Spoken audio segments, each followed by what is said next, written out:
Welcome back to Park Ranger Files. I'm glad you're here. Tonight we're spending the whole video in one part of the country, and that's the Appalachian region. West Virginia, Eastern Kentucky, Western North Carolina. The parts of Virginia and Tennessee that the interstates skip right over. These small village and holler communities have stories that don't make the news, and that's exactly why people send them to us. Let's read. Story 1. I grew up in a place that barely qualifies as a town. Canaan Ridge sits in the northeastern corner of West Virginia up in Tucker County, and when I was a kid, the whole community numbered maybe 200 people, if you counted the farms scattered across the surrounding hills. We had a post office, a volunteer fire department, a church, and a general store that also served as the de facto community meeting place, doctor's waiting room, and gossip exchange. Everything else you drove 45 minutes to get.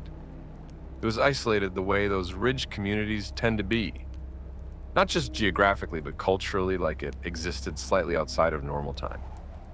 My grandmother used to say that Canaan Ridge had been quietly eating its secrets since before the Civil War, and would go right on eating them long after everyone living there was in the ground. My grandmother was not a superstitious woman. I want to be clear about that because it affects how I received the things she said.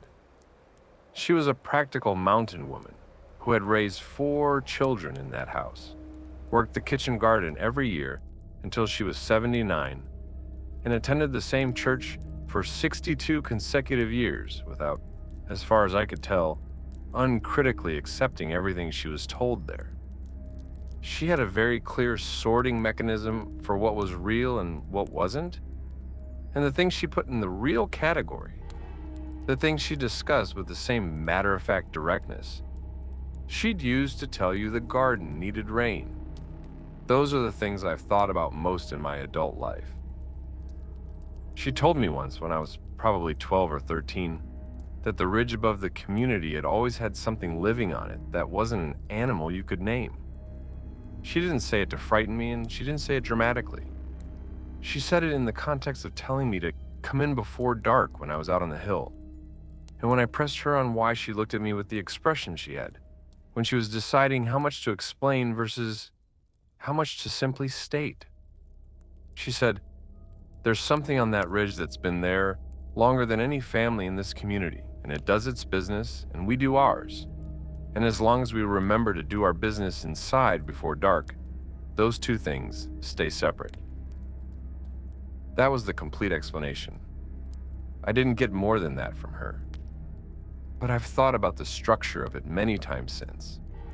The acknowledgement, the long presence, the coexistence, the boundary that keeps the two businesses separate, and the practical behavior coming before dark that maintains the boundary. I was 26 when the thing with the porch light happened.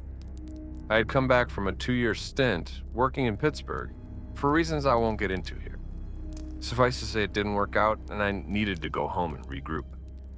My parents were still living in the same house I grew up in at the end of Kettle Creek Road, which dead-ended at a wooden bridge that flooded every spring without fail. The nearest neighbor was a woman named Darlene Mudders, who was in her late 60s and had lived alone on her property for as long as I could remember. Her husband Carl had died maybe 15 years prior, a tractor accident, and she never remarried. She was perfectly pleasant in that way. Mountain people are where they're very kind to your face, and you never quite know what they think of you in private. The thing about Darlene's house was the porch light. She kept a single yellow bulb burning in the fixture over her front door, and it ran from dusk to dawn every single night without exception. My mother always said Darlene kept it on for Carl, which I thought was a little heartbreaking and a little strange in equal measure. But it had been on for 15 years, and nobody thought much about it anymore. It was just a feature of the landscape, like the shape of the hill behind her barn, or the way her mailbox leaned slightly to the left. I had been home for about 3 weeks when my mother mentioned at dinner one night that Darlene's porch light had been off. Not just off that evening, but off for 3 nights running. My mother seemed more concerned about this than I would have expected. And when I asked why it mattered that much, she set down her fork and said that if Darlene Mutters had turned that light off, it meant something was wrong. I figured she was reading too much into it, but I also knew better than to say that out loud to my mother. The next morning, I walked up the gravel path to Darlene's front door and knocked. No answer. I knocked again. Nothing. I went around to the back and knocked on the storm door there. Her car was in the drive and her chickens were out, which told me she had at least been there that morning.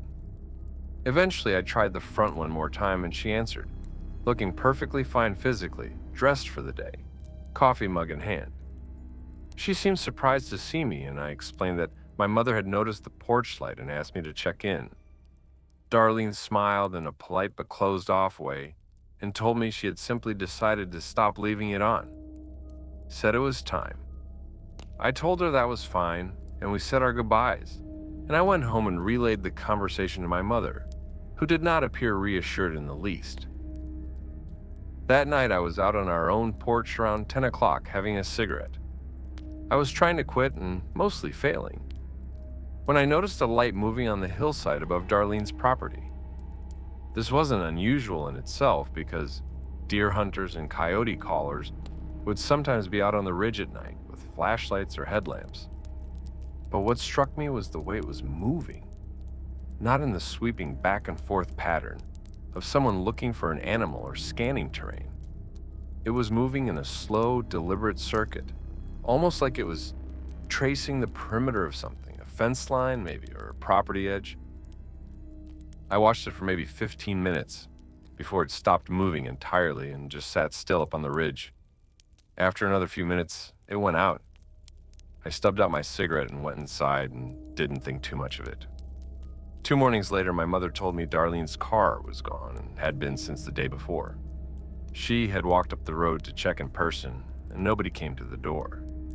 The chickens were unfed, and one of them had gotten out and was wandering the ditch alongside the road. My mother fed them herself and left a note tucked in the storm door.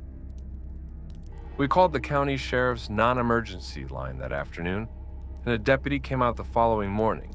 He did a welfare check, found no sign of forced entry, no sign of a struggle, vehicle gone. Personal effects, all apparently in place. He took our information and told us they'd look into it and that she had probably gone to visit family. My mother told him Darlene had no living family that she knew of, and the deputy wrote something in his notepad and thanked us for our time. Darlene came back 11 days later.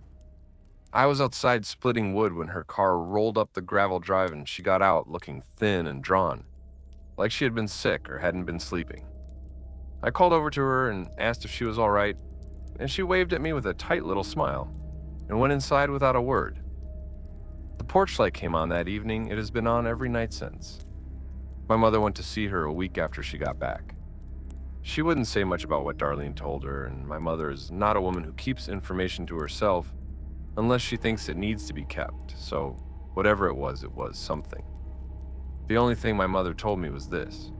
Darlene had said that she'd turned the porch light off because something on the hill above her property had started coming toward it at night, and that when she stopped leaving the light on, it stopped coming close to the house.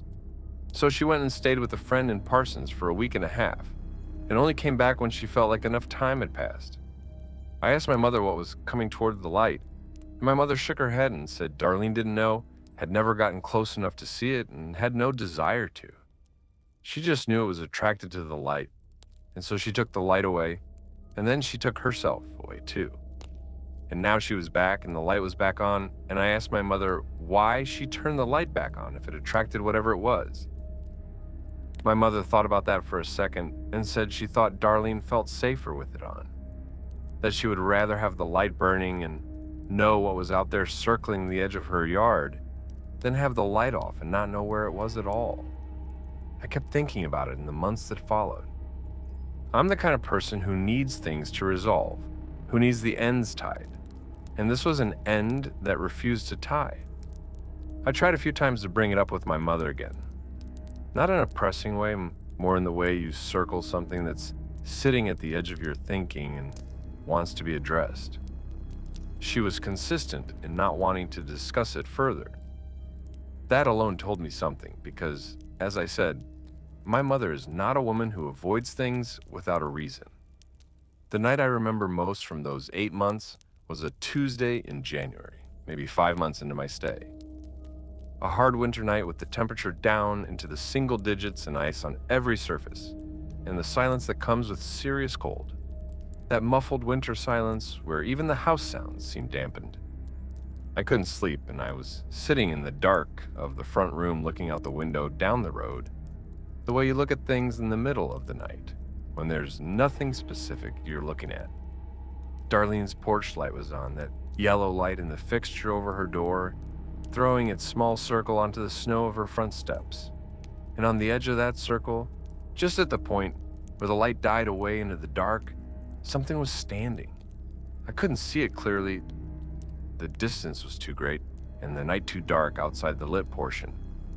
But there was a shape at the edge of Darlene's porch light. That was not a tree, and not a fence post, and not a car. It was a shape with the rough outline of something upright. I watched it for a long time, maybe 20 minutes. It did not move into the light. It did not move away from it either. It just remained at the very perimeter, exactly at the transition point between light and dark, as if the light were a boundary it would come up to but not cross. Eventually I went to bed. In the morning, the snow was unmarked in front of Darlene's house as far as I could see from the road, clean and undisturbed. Either whatever had been at the edge of that light had never touched the ground, or the snow had covered whatever marks it left during the remaining hours of the night. I did not tell my mother about this. I did not tell anyone. What would be the use of it? I had seen a shape at the edge of a light in the middle of a winter night, which is exactly the kind of thing sleep deprivation and an overactive mind can generate. I know that. But I also know what my mother told me about Darlene, about the thing on the hill that was attracted to the light, about the weeks Darlene spent away from her own home, because she couldn't be in it with the light off and couldn't be in it with the light on. And I know that whatever I had decided to call the shape at the edge of that porch light trick of the dark tree branch fence post, imagination, Darlene mutters, had been keeping a light burning for 15 years, and whatever was drawn to it had not in all that time crossed the boundary of the light itself. It came to the edge. It didn't come in. Maybe that's the agreement. Maybe that's what the light is for. Not to keep the dark away, but to mark where the dark is permitted to be. A boundary light. A line of negotiation. I moved back to the city 8 months later. The porch light was on when I left. It's probably on right now in a house in a small community in Tucker County, West Virginia, throwing its small yellow circle onto the snow or the mud or the summer grass, while something on the hill above it considers the distance. If you've had a strange experience in your own small town or mountain community, we want to hear from you. Submit your story through the link in the description below. Every account is read personally, and yours might be featured in a future video right here on Park Ranger Files. Story 2. This story is going to sound like every other small town ghost story you've ever heard, and I understand that going in. I grew up hearing stories about Cutter's Ford, and I dismissed all of them for most of my life. The difference is that I'm 34 years old now, and I know what I saw out there, and I'm not interested in anyone telling me I imagined it. Cutter's Ford is an unincorporated community in southeastern Kentucky, Harlan County, in the valley between two ridgelines that run roughly parallel before splitting off toward different ends of the county. The community sits along the banks of a creek that dries to a trickle by August most years and runs high and brown and fast every spring. There's a handful of houses and a church that holds services twice a month because the congregation is too small to justify weekly ones, and a bridge that was last replaced in the 1970s and sounds like it wants to give up every time a loaded coal truck rolls across it. There used to be a small store, but it closed when I was in elementary school, and the building has been slowly collapsing into itself ever since. I want to paint the picture of the place accurately because the geography matters to the story. The main road through Cutter's Ford follows the creek on the north bank. And between the road and the creek, there is a narrow margin of flat ground, maybe 20 or 30 feet, and then the water. On the south bank, the ground rises immediately into dense second-growth hardwood that climbs steeply to the ridgeline. In daylight, Cutter's Ford is a narrow valley with a narrow community in it, and nothing especially remarkable about it.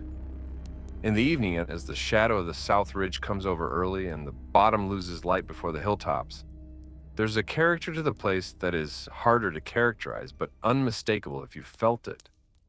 The narrowness becomes different at dusk. The creek sound changes, registers somehow.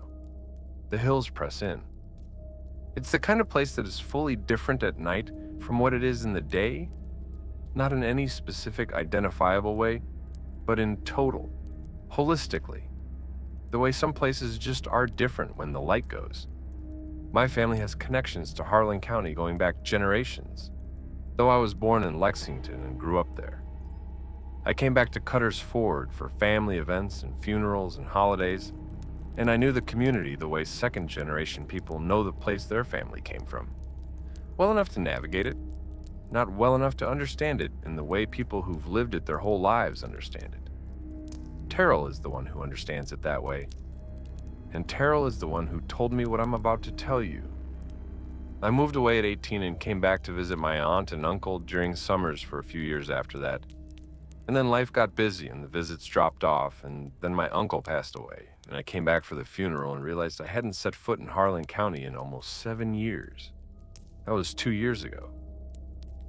My cousin Terrell is 4 years older than me and has lived in Cutter's Ford his whole life. We grew up close, and even after I moved away, we stayed in touch the way cousins who grew up like brothers tend to. So after the funeral, after everything was done and the family was filtering home, Terrell and I ended up sitting on my aunt's back porch, drinking sweet tea and just talking. The kind of talking that happens after a funeral, where you cycle through the grief and then start catching up on everything else because you both know you went too long between visits, and you want to make the most of the time you have now.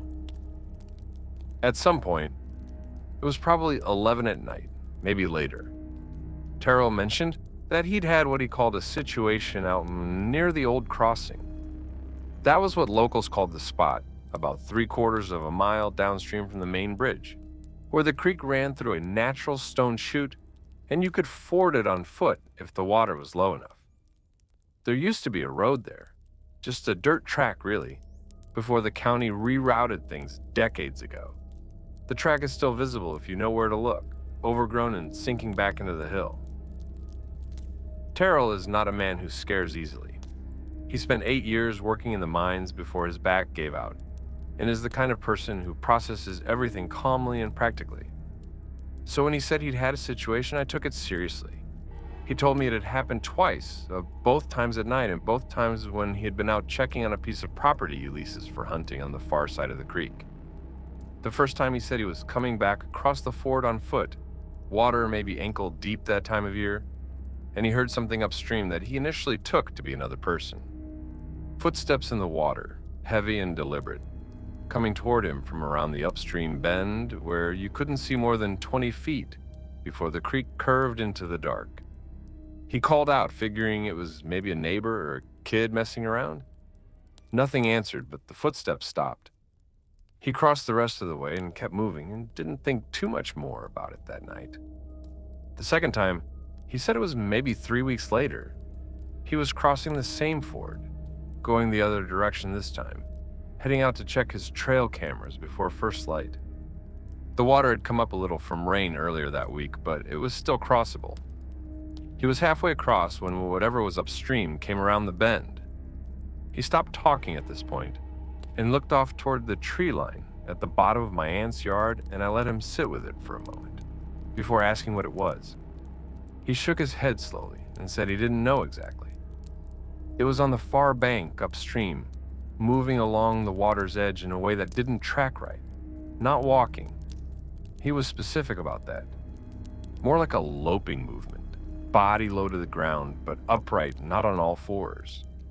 He said the best comparison he could make was something moving the way a person moves when they're very badly injured and trying to stay quiet about it, lurching, compensating. He said it was big, not bear big because he'd seen bears at the creek before and knew what that looked like. This was tall and thin, in a way that didn't fit anything he had a name for. It hadn't come into the water. It just moved along the bank, upstream parallel to him, and then stopped, and he said it just looked at him.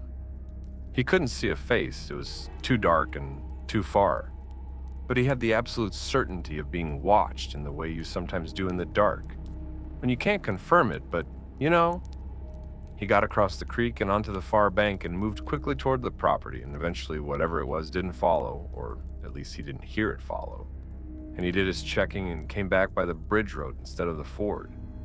Since then, he's been using the bridge. He said he doesn't talk about it to many people because it sounds like exactly the kind of story everyone in Cutter's Ford has been telling since before he was born, and he doesn't want to add fuel to something that probably gets exaggerated enough already. But here's the part that gets me. After Terrell told me his story, he mentioned, almost as an aside, that he'd talked to an older man in the community named Burl Craze, who was in his 80s and had lived on the creek his whole life, and was one of those people who retained everything, every story, every name, every piece of local history. And Burl had told Terrell that the old crossing had a reputation going back generations, that people in the community had always been careful about that particular stretch of creek, that there was an old local understanding, not a rule exactly, more of a piece of inherited wisdom, that you didn't cross at the ford after dark.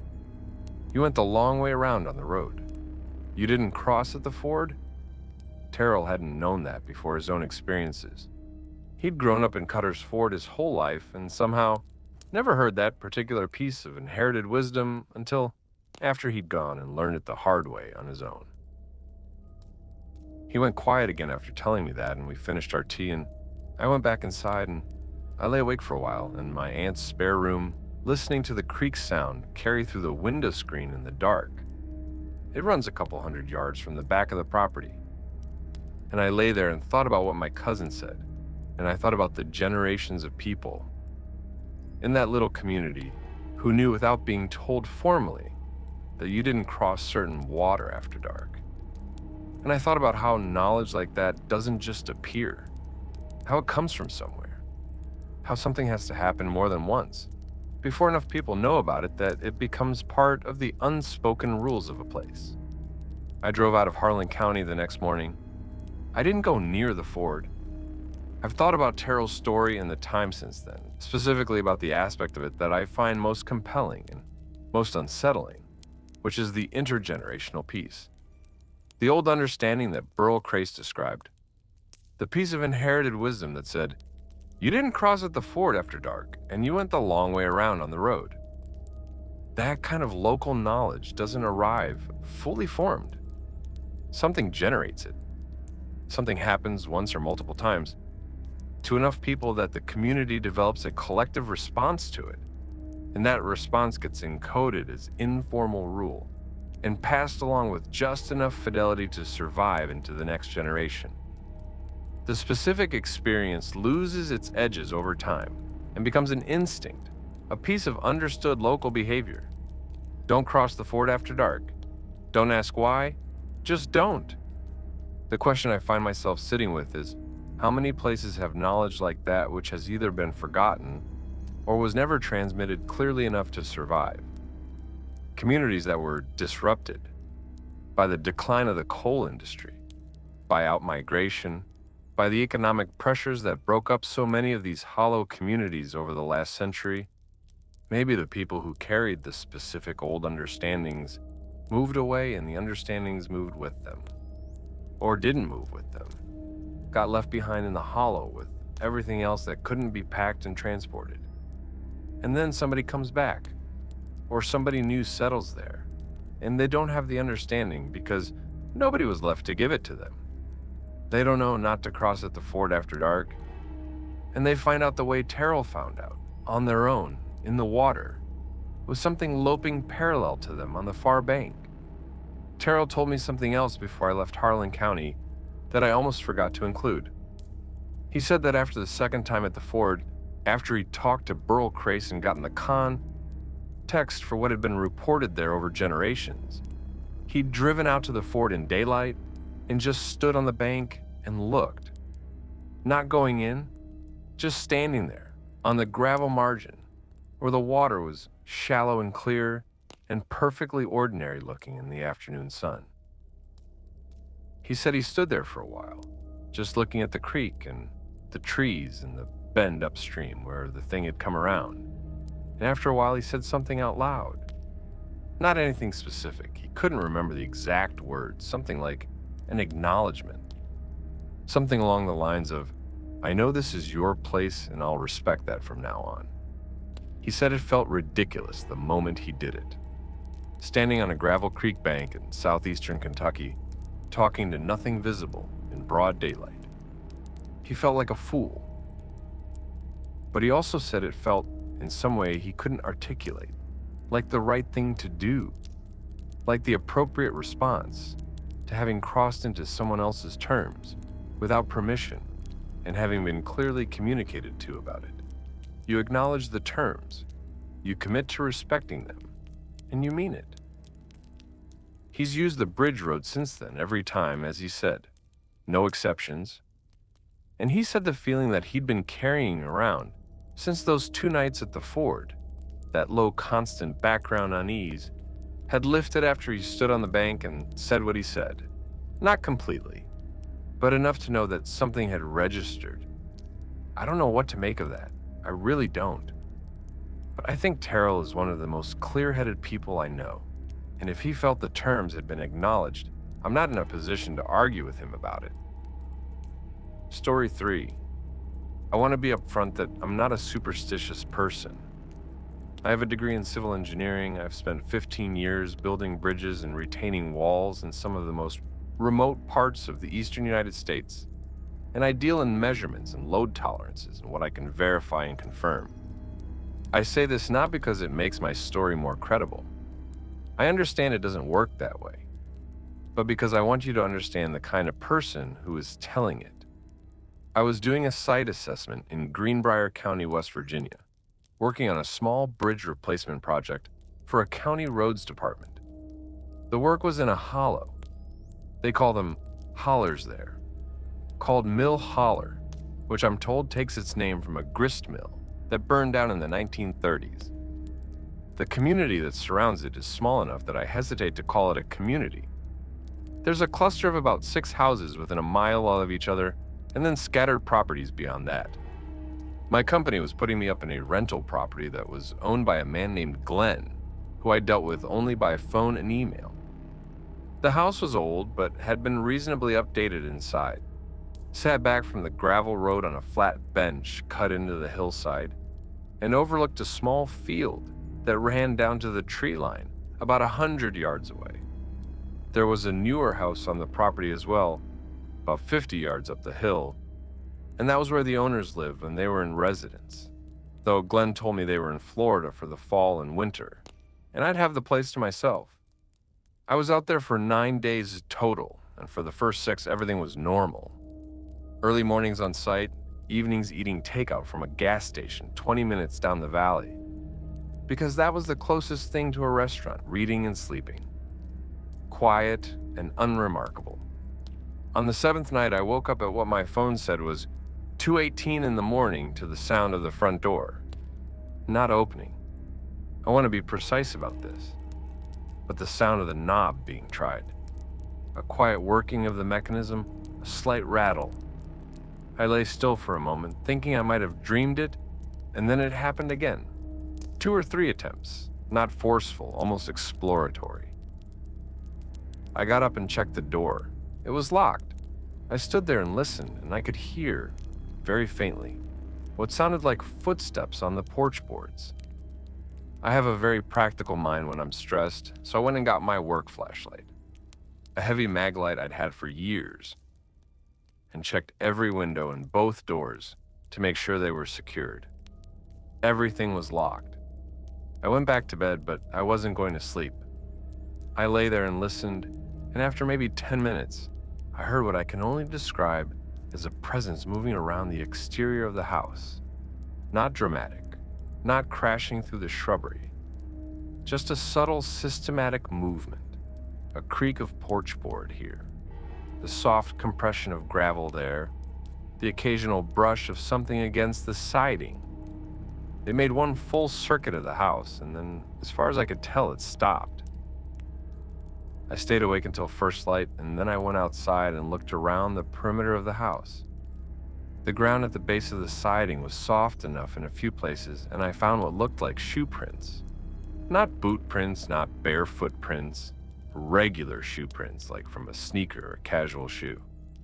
Whoever was out there was not out there for any of the usual rural nighttime reasons. Hunting, farming, anything like that. I called Glenn that morning and described what had happened. His response was measured, but there was something careful about it.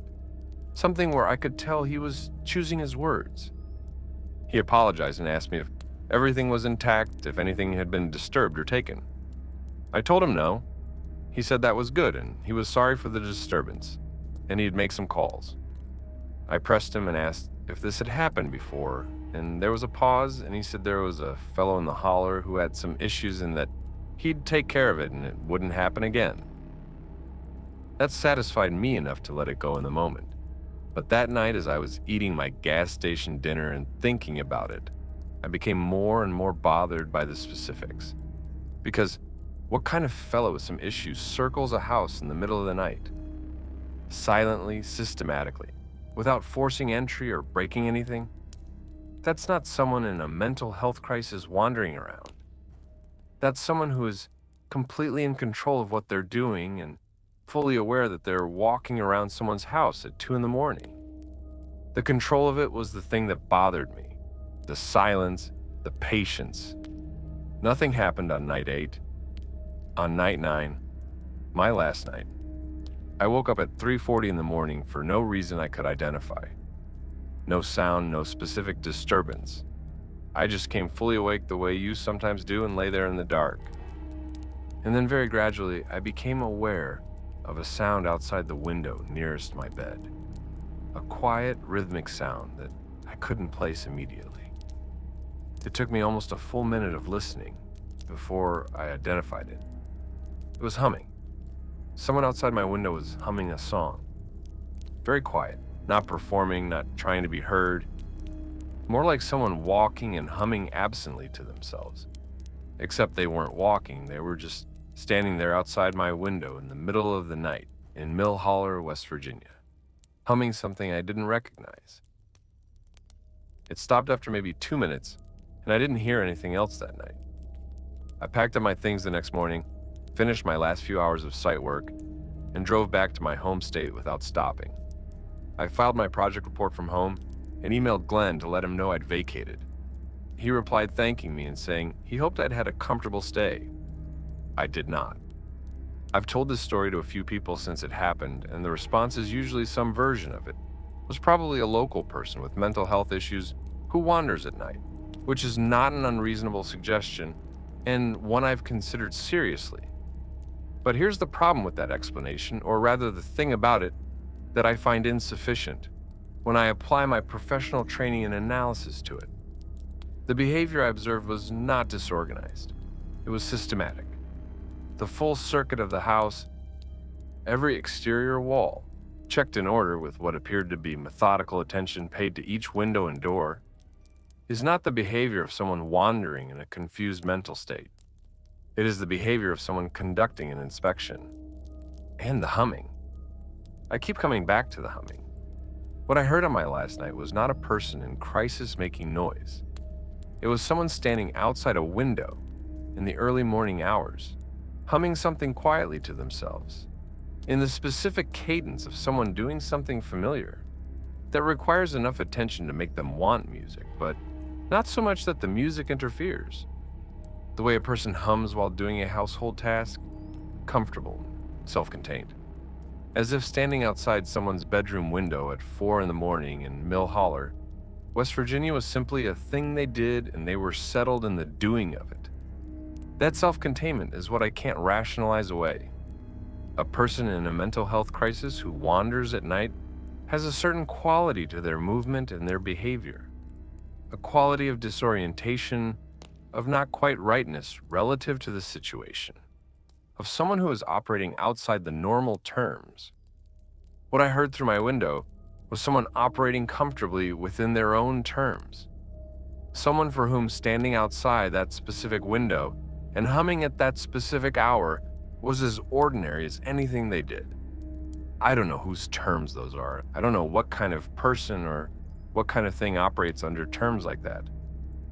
But I know the difference, professionally and personally, between behavior that is disorganized and behavior that is organized around a logic I don't have access to. What I encountered in Mill Holler was the second kind. Glenn had said there was a fellow in the holler who had some issues and that he'd take care of it. I never followed up with Glenn after the rental to ask what he meant by taking care of it, or whether the fellow in question had been the source of my disturbances. Something about the way Glenn had said it, measured, careful, choosing his words, made me think that following up would not produce a straightforward answer. I think Glenn knew something about Mill Holler that he had decided it was in his interest not to fully disclose to a project rental tenant. Whatever he knew, I didn't stay long enough to learn it from him, and I find that I'm not particularly motivated to go back and ask. Some things are better left as professional mysteries, better cataloged and filed and referenced only in the context of making sure you stay in well-lit accommodations with good locks and with the kind of sleep you wake up from, not from a sound in the wall. I still use the maglite, though. I take it on every site trip now. Old professional habits adapted to new professional knowledge. That's all this story is. I want to be responsible about how I characterize it. I do not know what was outside my rental accommodation in Mill Holler, West Virginia, on those 3 nights. I know what I heard and what I found in the morning and what Glenn said when I told him about it. The rest is inference and professional judgment, applied to an incomplete data set. What I will say with the confidence of a man who deals in measurements and load tolerances in verified conditions is that the weight of the evidence suggests something deliberate and organized was operating near that house, and that it was doing so according to terms I did not have access to, and that I'm sincerely glad I was going home the next morning either way. Story 4. My daddy was a man who talked about everything: politics, religion, other people's business, the price of cattle, the quality of the county road crews work, the theology of baptism versus sprinkling. There was nothing he wouldn't weigh in on, and nothing he wouldn't discuss at length if you gave him the opening. He had opinions about everything, and he shared them freely. There was exactly one subject he would not discuss, and that was Sawmill Branch. Sawmill Branch is a small community in McDowell County, West Virginia. My family has deep roots there, going back 4 or 5 generations. My great-grandparents are buried in the hillside cemetery above the old company church. My grandfather was born in a house that is now just a foundation hole in the weeds. My daddy grew up there before the mines slowed down and people started leaving. And he moved our family over to Raleigh County when I was 3. Though we drove back several times a year to visit relatives and tend the graves and all the other things people do when they can't quite sever the connection to a place even when they've left it. McDowell County is one of those places that carries its history visibly in ways that other counties in the region don't always. The built environment of the old coal boom, company houses, tipples, the ghost footprints of things that aren't there anymore, is still present in a way that tells you the history without requiring anyone to explain it. The population has fallen dramatically from its peak, and the infrastructure shows it, but the bones of what was there are still visible and still tell the story of what the land and the people who worked it went through. I always felt that when we drove back to Sawmill Branch. The weight of it, the specific texture of a place that has been worked very hard for a very long time and is now resting, or as close to resting as places like that ever get. Every time we went back to Sawmill Branch, without exception, my daddy would at some point go quiet in a specific way. Not sad quiet, the way you get when you're visiting a cemetery or thinking about people who have passed. A different kind of quiet. Watchful. Like he was checking something, making sure something was still in place or still absent. Whichever it was that he was looking for. I noticed this as a kid, but kids don't always have the vocabulary or the right moment to ask about what they observe. And so it stayed unasked for a long time. When I was a teenager and had enough of both those things, I tried a few times to bring it up, but he would change the subject or answer with something that was technically a response, but contained no actual information. He was good at that. Good at talking a lot, while saying very little. I had one real conversation with him about Sawmill Branch, and it happened when I was 22 and we were driving back from a funeral up there. A great uncle of mine, and we were the last ones to leave, and it was getting on toward dark, and my daddy drove a little faster getting down off the mountain than he usually drove anywhere. I pointed that out, and he slowed down and didn't say anything for a minute, and then he said, "We'd had a long day." I told him I'd noticed how he always got when we were up there. I said it in a careful way, not accusing, just observing. He kept his eyes on the road for a long time, and then he said, there were things in that holler that he didn't like to think about. I told him I knew that, and I asked him what things. He took a long breath and said that when he was 12 years old, he and two other boys from the community had gone up the North Fork of the branch to a place where there was a series of old mine openings from the early century, portals into a slope mine that had played out and been abandoned before his daddy was born. They used to go up there sometimes because boys find abandoned mines magnetic, regardless of how many times adults tell them to stay away from them.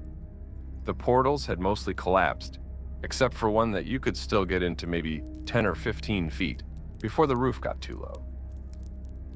He said that on this particular occasion they went up there and found that something had been living in the open portal. He described this carefully.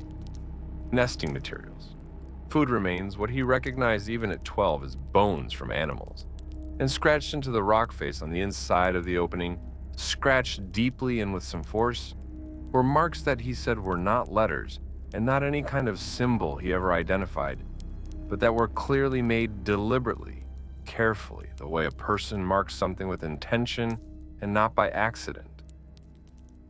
They left immediately, and he never told his parents what they had found, and as far as he knew, the other two boys never told anyone either. He said he went back there exactly once, the following summer, out of the particular stubbornness of 12-year-old boys who are scared of things and hate that they're scared of things. The nesting was gone. The bones were gone. The marks in the rock were still there. He said he never went into those woods again after that. Not in 40 years of going back to Sawmill Branch. Not for any reason.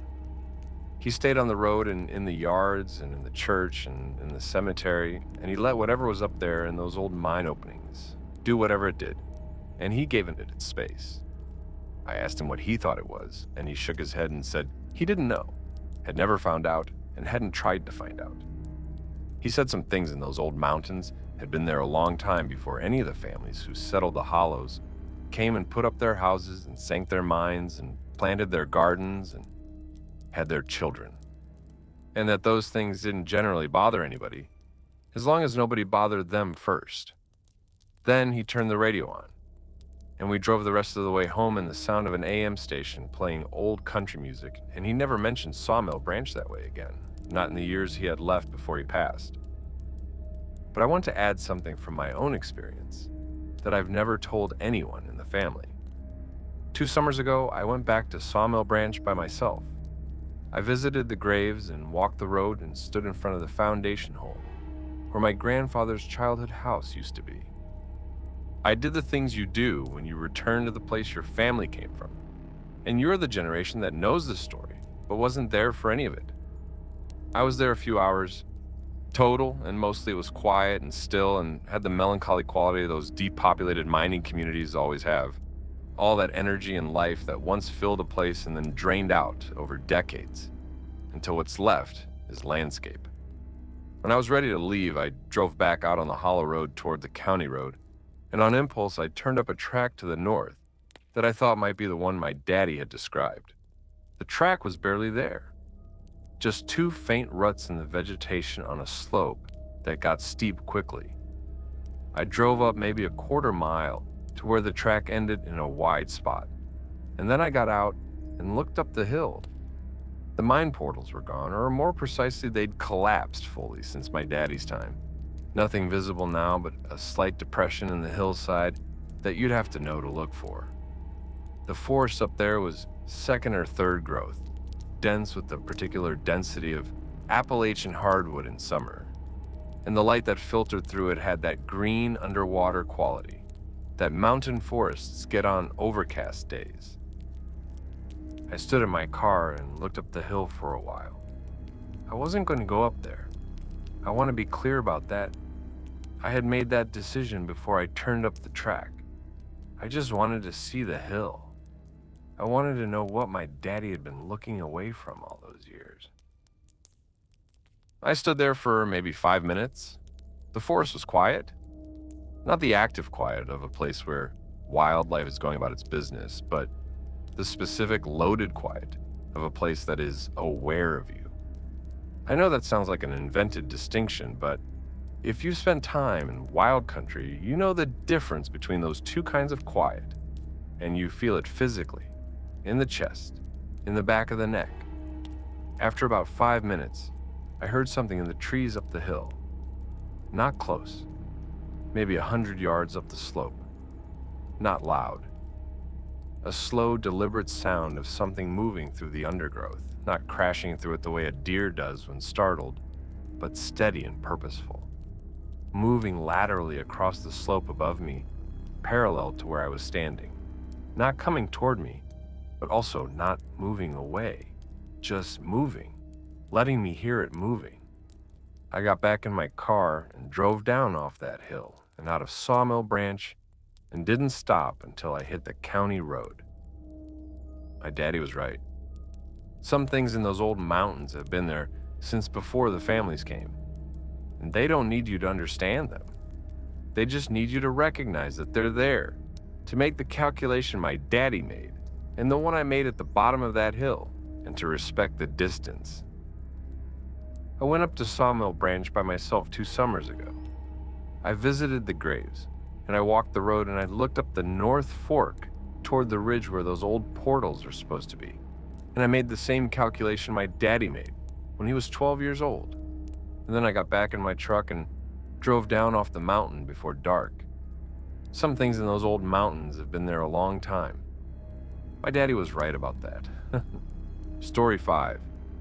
I want to start by saying that the people in this story are good people, and I have changed every identifying detail I can think of, except the general geography, which I can't really avoid since the geography is part of the story.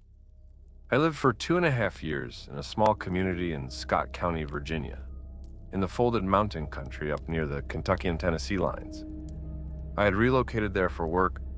I'm a speech-language pathologist, and there is chronic shortage of qualified practitioners in rural Appalachian communities.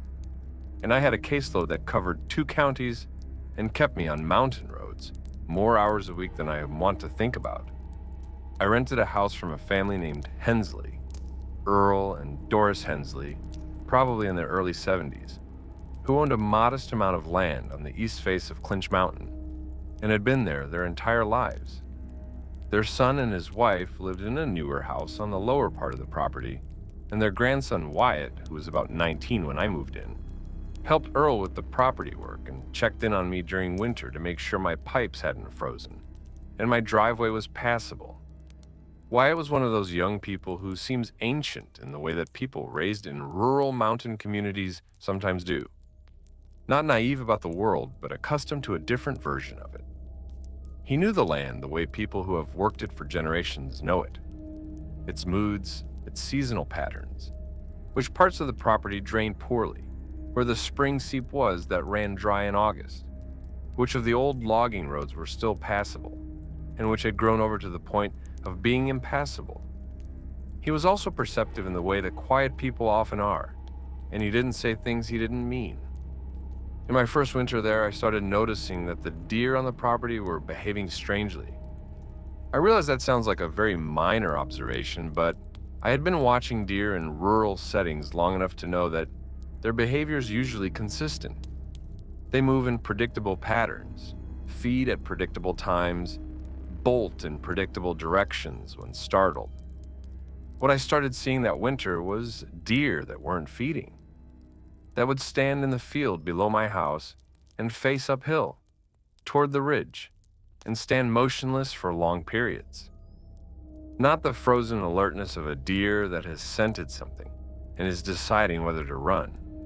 This was something more sustained, a directed attentiveness towards a specific area, maintained past the point where you'd expect the animal to either flee or relax. I mentioned this to Wyatt, and he nodded slowly and asked me when I'd started seeing that. I told him November, early November. He nodded again.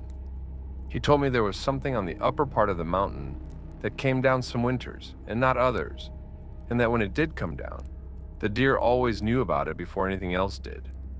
He said his grandfather had told him about it, and his grandfather had learned it from his own father, and the pattern went back as far as anyone in the family had knowledge of. He said it wasn't anything that had ever hurt anybody, but that it was also something they tried to keep some distance from, and he asked me, in a very matter-of-fact way, not to hike the upper trail that ran along the ridge from November through to March. I asked him what it was, and he said he didn't know exactly, that nobody in his family had ever gotten close enough to know, and that getting close enough to know was not something any of them had been interested in pursuing. He said his grandfather always said it wasn't meant to be understood, just known about, that knowing it was there was enough, that the respect was in the distance. I asked him if it was dangerous, and he paused in that way he had of pausing before he said something he'd considered carefully. He said his family had been on that mountain for over 100 years without a bad encounter, and he attributed that to the distance policy. He said he couldn't speak to what would happen if the distance policy weren't maintained, because nobody in his family had ever been foolish enough to test it. I didn't hike the upper trail that winter, or the next one. I spent 2.5 years on that mountain, and I never saw anything on my own that I couldn't explain. The deer still did their thing in November, that collective uphill stare from the lower fields, and I noticed it both subsequent winters with the same reliable timing early November, as consistent as any seasonal marker. When I moved away the following spring, Wyatt helped me load my truck. Before I left, he shook my hand and said he was glad I'd been a good renter, and I thanked him and told him his family's land was one of the most beautiful places I'd ever lived. He nodded and said it was, and that they were lucky to have it. And then as I was getting in the truck, he said without any particular drama, that he appreciated me staying off the upper trail. When I moved away the following spring, Wyatt helped me load my truck. Before I left, he shook my hand and said he was glad I'd been a good renter, and I thanked him and told him his family's land was one of the most beautiful places I'd ever lived. He nodded and said it was, and that they were lucky to have it. And then as I was getting in the truck, he said, without any particular drama, that he appreciated me staying off the upper trail. I told him it was no trouble, and I meant it. Some things cost you nothing to respect. But there's a postscript to this that I left out of the original version because I wasn't sure how to write it. I'm going to try now. In my last winter on the property, February, I was driving home late from a client visit. One of my clients lived far down in the valley, and the winter road back was slow and careful. I got home around 9 and sat in my car for a moment before going in, the way you do after a long day, just decompressing in the dark before stepping back into your own life. I had my headlights off and the car engine off, and I was sitting in the dark looking at the field below the house. Just nothing, just sitting. The deer were in the field. A group of them, 6 or 8, standing in the frozen grass in the dark. I could see them as dark shapes against the slightly less dark field, the way you can when your eyes have adjusted. They were all facing uphill, all of them oriented in the same direction toward the upper part of the mountain. standing perfectly still with that specific directed attention I had noticed in November and come to recognize. I watched them for a few minutes, and then I looked up the slope above the field, toward the tree line, toward the upper trail I'd promised not to walk. There was something at the tree line. I can't tell you what it was in any satisfying detail because the dark and the distance defeated any specificity. What I can tell you is that there was a shape at the upper edge of the field where the grass met the trees. It was not a tree and was not a deer. It was upright. It was tall. It was still in the way things are still when they are observing rather than resting. And then, after I'd been looking at it for a long enough time to be certain it was there, it moved backward into the tree line and was gone, just absorbed into the dark of the upper forest. The deer stood in the field for another few minutes and then dispersed, calmly, back toward the lower part of the property. No alarm, no flight response. More like whatever they'd been watching had finished doing whatever it was doing, and they could go back to their evening. I went inside and made dinner, and didn't go back out until morning.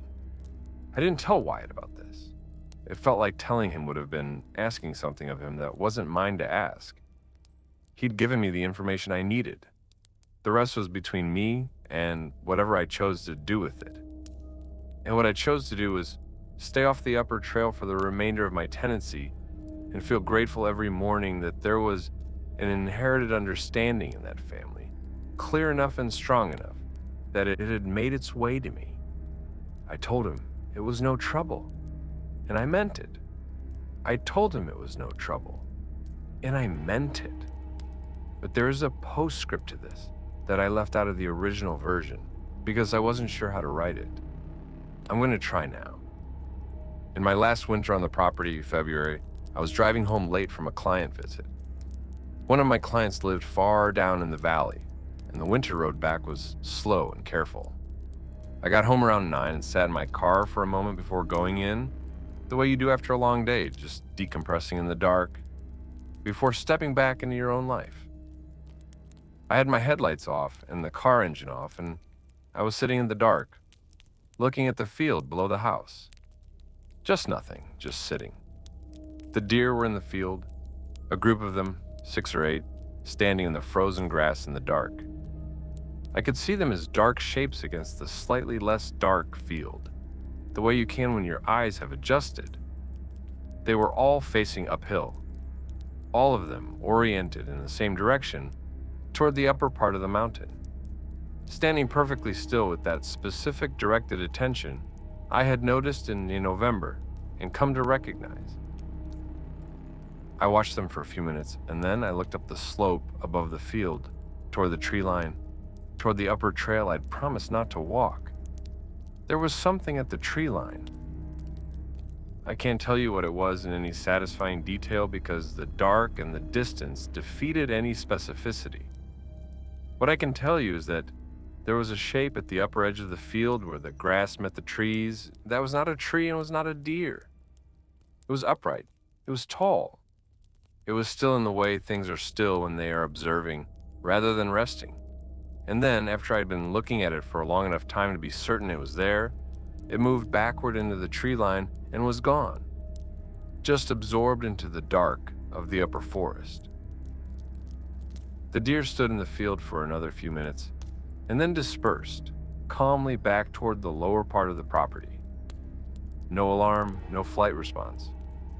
More like whatever they'd been watching had finished doing whatever it was doing, and they could go back to their evening. I went inside and made dinner and didn't go back out until morning. I didn't tell Wyatt about this. It felt like telling him would have been asking something of him that wasn't mine to ask. He'd given me the information I needed. The rest was between me and whatever I chose to do with it.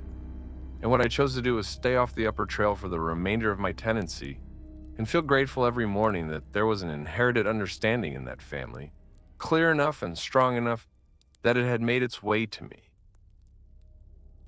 I think often about the population I served in Scott County and the surrounding counties over those 2.5 years.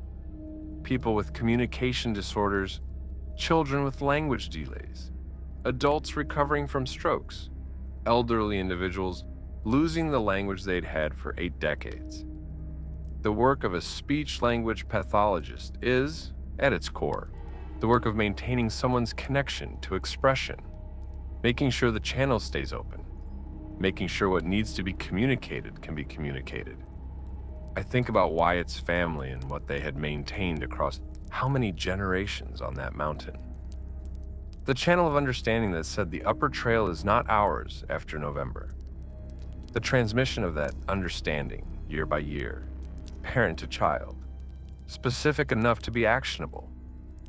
That is also a kind of speech language work, keeping the channel open, making sure what needs to be communicated across time gets communicated clearly enough to function.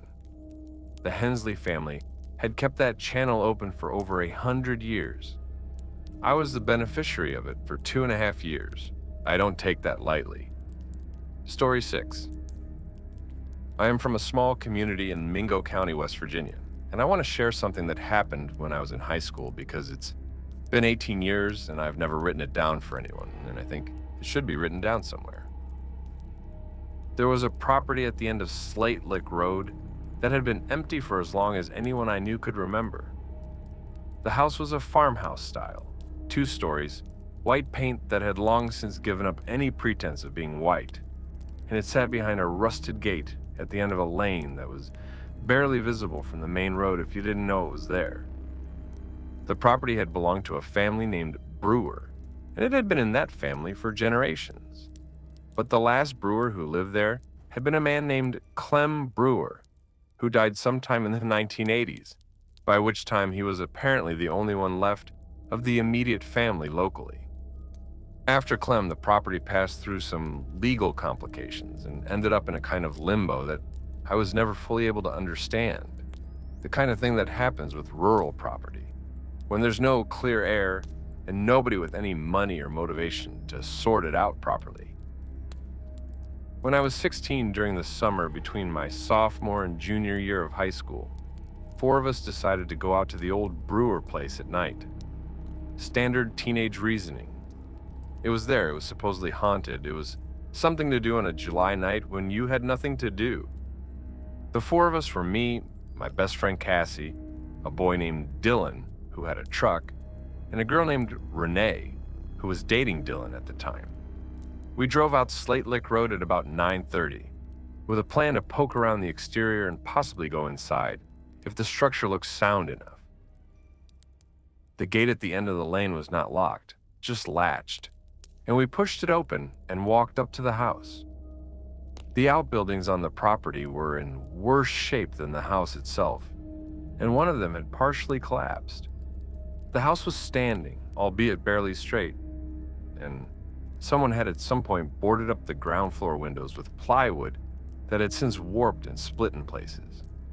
One of the front porch boards gave under Dylan's weight but didn't break through, and we tested each one after that before putting our weight on it. None of us actually wanted to go inside. We looked at the front door, which was slightly ajar, and then looked at each other and all tacitly agreed that the outside was enough for the purposes of being able to say we'd been there. We walked around the perimeter of the house, which didn't take long, and Cassie was taking pictures with the disposable camera she'd brought. She thought she was being funny. In retrospect, I'm glad she had it. We were on the back side of the house when Renee grabbed Dylan's arm and pointed at one of the second floor windows. The window still had its glass, which was unusual given the condition of everything else. And in the window there was a shape that I initially tried to process as a piece of furniture left behind. A chair, something like that. It was too far away and too dark to make out clearly, and I was halfway through the mental process of rationalizing it as furniture when it moved. What I can tell you is that it was clearly upright and clearly looking down at us. I cannot tell you with any more specificity than that, because it was a dark window on a dark house on a dark night, and the shape was consistent only with something standing in the window looking out. It was there and it was watching us, and when it moved, it was to step back into the interior darkness of the room and disappear from the window. We left immediately. not running because we were teenagers, trying to maintain some dignity in front of each other, but walking very fast and not speaking until we were back through the gate and on the gravel road. And then we got in Dylan's truck and drove, and Renee asked what that was, and nobody answered her because nobody had an answer. The pictures Cassie took with the disposable camera came back from the drugstore development service 10 days later. There were clear pictures of the house exterior, the collapsed outbuilding, the warped porch boards. And there was one picture Cassie had taken of the back of the house, timed almost exactly when we saw the shape in the window, which showed the window in question and showed very clearly that there was something standing in it. The image quality of a disposable camera at night from that distance is not high, and you cannot make out what it is with any detail. But it's there. Something is there in that window, and it is upright, and whatever it isn't furniture. Cassie still has that photo. She keeps it in an envelope in a box in her closet, and she has shown it to approximately 4 people, including me, and does not particularly like to look at it. I asked her a few years ago if she'd ever thought of reporting what we saw to anyone, and she said no, because even if someone believed us and went to look, the property had been empty for 40 years at that point, and anything that had been standing in that window for any part of that time clearly knew how to avoid being found. I thought about that answer for a long time. I think she's right. I want to add something that I omitted from the version I've told before because I wasn't sure it was relevant. When we were on the back side of the house, the 4 of us, standing in the weeds below the second floor window, in the few seconds before Renee grabbed Dylan's arm and pointed before any of us had seen anything, I heard something, a sound from inside the house.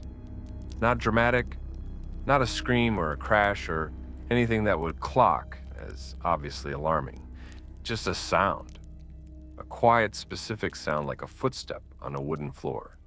One footstep, then another, then silence.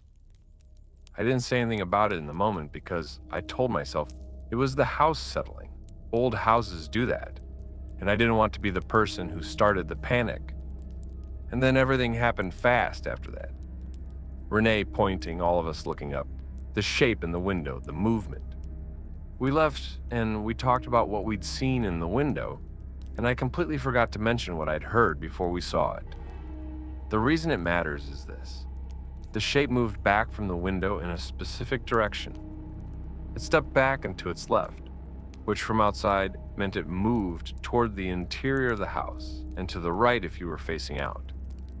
And if it was on a wooden floor and it was moving from that window toward the interior of the room, and if the footstep sound I had heard was it approaching the window from inside the room before we saw it, then there was a sequence. It crossed the floor. It came to the window. It looked down at us. We saw it. It moved back into the room. That sequence implies awareness of us before we were aware of it. It came to the window because we were there, and then it moved back when the situation didn't resolve the way... Whatever way it might have preferred. I don't know what it preferred. I don't know what it wanted from 4 teenagers poking around the exterior of an empty house on a July night in Mingo County, West Virginia. Maybe nothing. Maybe we just constituted a thing to look at and it looked at us the same way we were looking at it. For whatever reason, things look at things. But the awareness of us. That piece, the fact that it came to the window because it knew we were below it, is the part that has stayed with me. The shape in the window would be a story I'd have half dismissed by now, if I'd come to it from outside. The footstep is what keeps me from dismissing it. The footstep is what makes it something that was actively engaging with us rather than something we simply observed. Cassie still has the photo. I haven't asked to see it again. I know what's in it. Story 7. This one is short because the facts of it are short, but it stayed with me in a way that longer experiences sometimes don't, and I think it deserves to be in writing somewhere. My great-aunt Patty Colley lived alone in a house in the community of Dry Fork in Randolph County, West Virginia. She was my grandmother's older sister, had never married, and was one of those women who takes up a small amount of space in a room, but notices everything that happens in it. She was sharp and funny and practical, and not given to embellishment or dramatics. She lived alone in that house for decades after her parents died, and she stayed there until she was in her 80s and couldn't manage the stairs anymore, at which point my grandmother's family moved her to a retirement home in Elkins, where she lived out the rest of her days. I visited Aunt Patty a few times as a child, and a few more times as a young adult. The house was old, genuinely old, built sometime in the late 1800s by her grandfather, and it had all the characteristics of a house that age. Narrow hallways, low ceilings in the upper story, windows that no longer sat square in their frames, cold spots in winter that no amount of heating fully addressed. When I was about 25, I drove up to visit her on a long weekend in October. It was just me. I was between significant relationships at the time and traveling alone, and I stayed for 2 nights. The first night passed without anything of note. The second night, I woke up at some point in the early morning, probably around 3 or 4, to a sound coming from inside the wall of the guest room. I had heard the usual settling sounds of old houses, and this was not that. This was a rhythmic sound, quiet but distinct, coming from inside the wall between the guest room and what Aunt Patty called the middle room, a room that didn't really have any other purpose than to connect the front of the house to the back. The sound was regular, about 1 beat every 2 seconds, and not knocking exactly. More like something pressing against the inside surface of the wall, soft and persistent. I lay there for a while, waiting for it to stop, the way sounds sometimes do. It didn't stop. I got up and pressed my ear to the wall, and it was clearer with my ear against the plaster, definitely inside the wall, definitely moving, and not a mouse or a rat or any animal I had a ready name for. The rhythm was too even, too deliberate. Animals don't make noise like that. People make noise like that. Or things that are aware of themselves in the way that generates rhythm. I moved to the door of the middle room and opened it and turned on the light. The sound stopped the moment I opened the door. I went over the room thoroughly.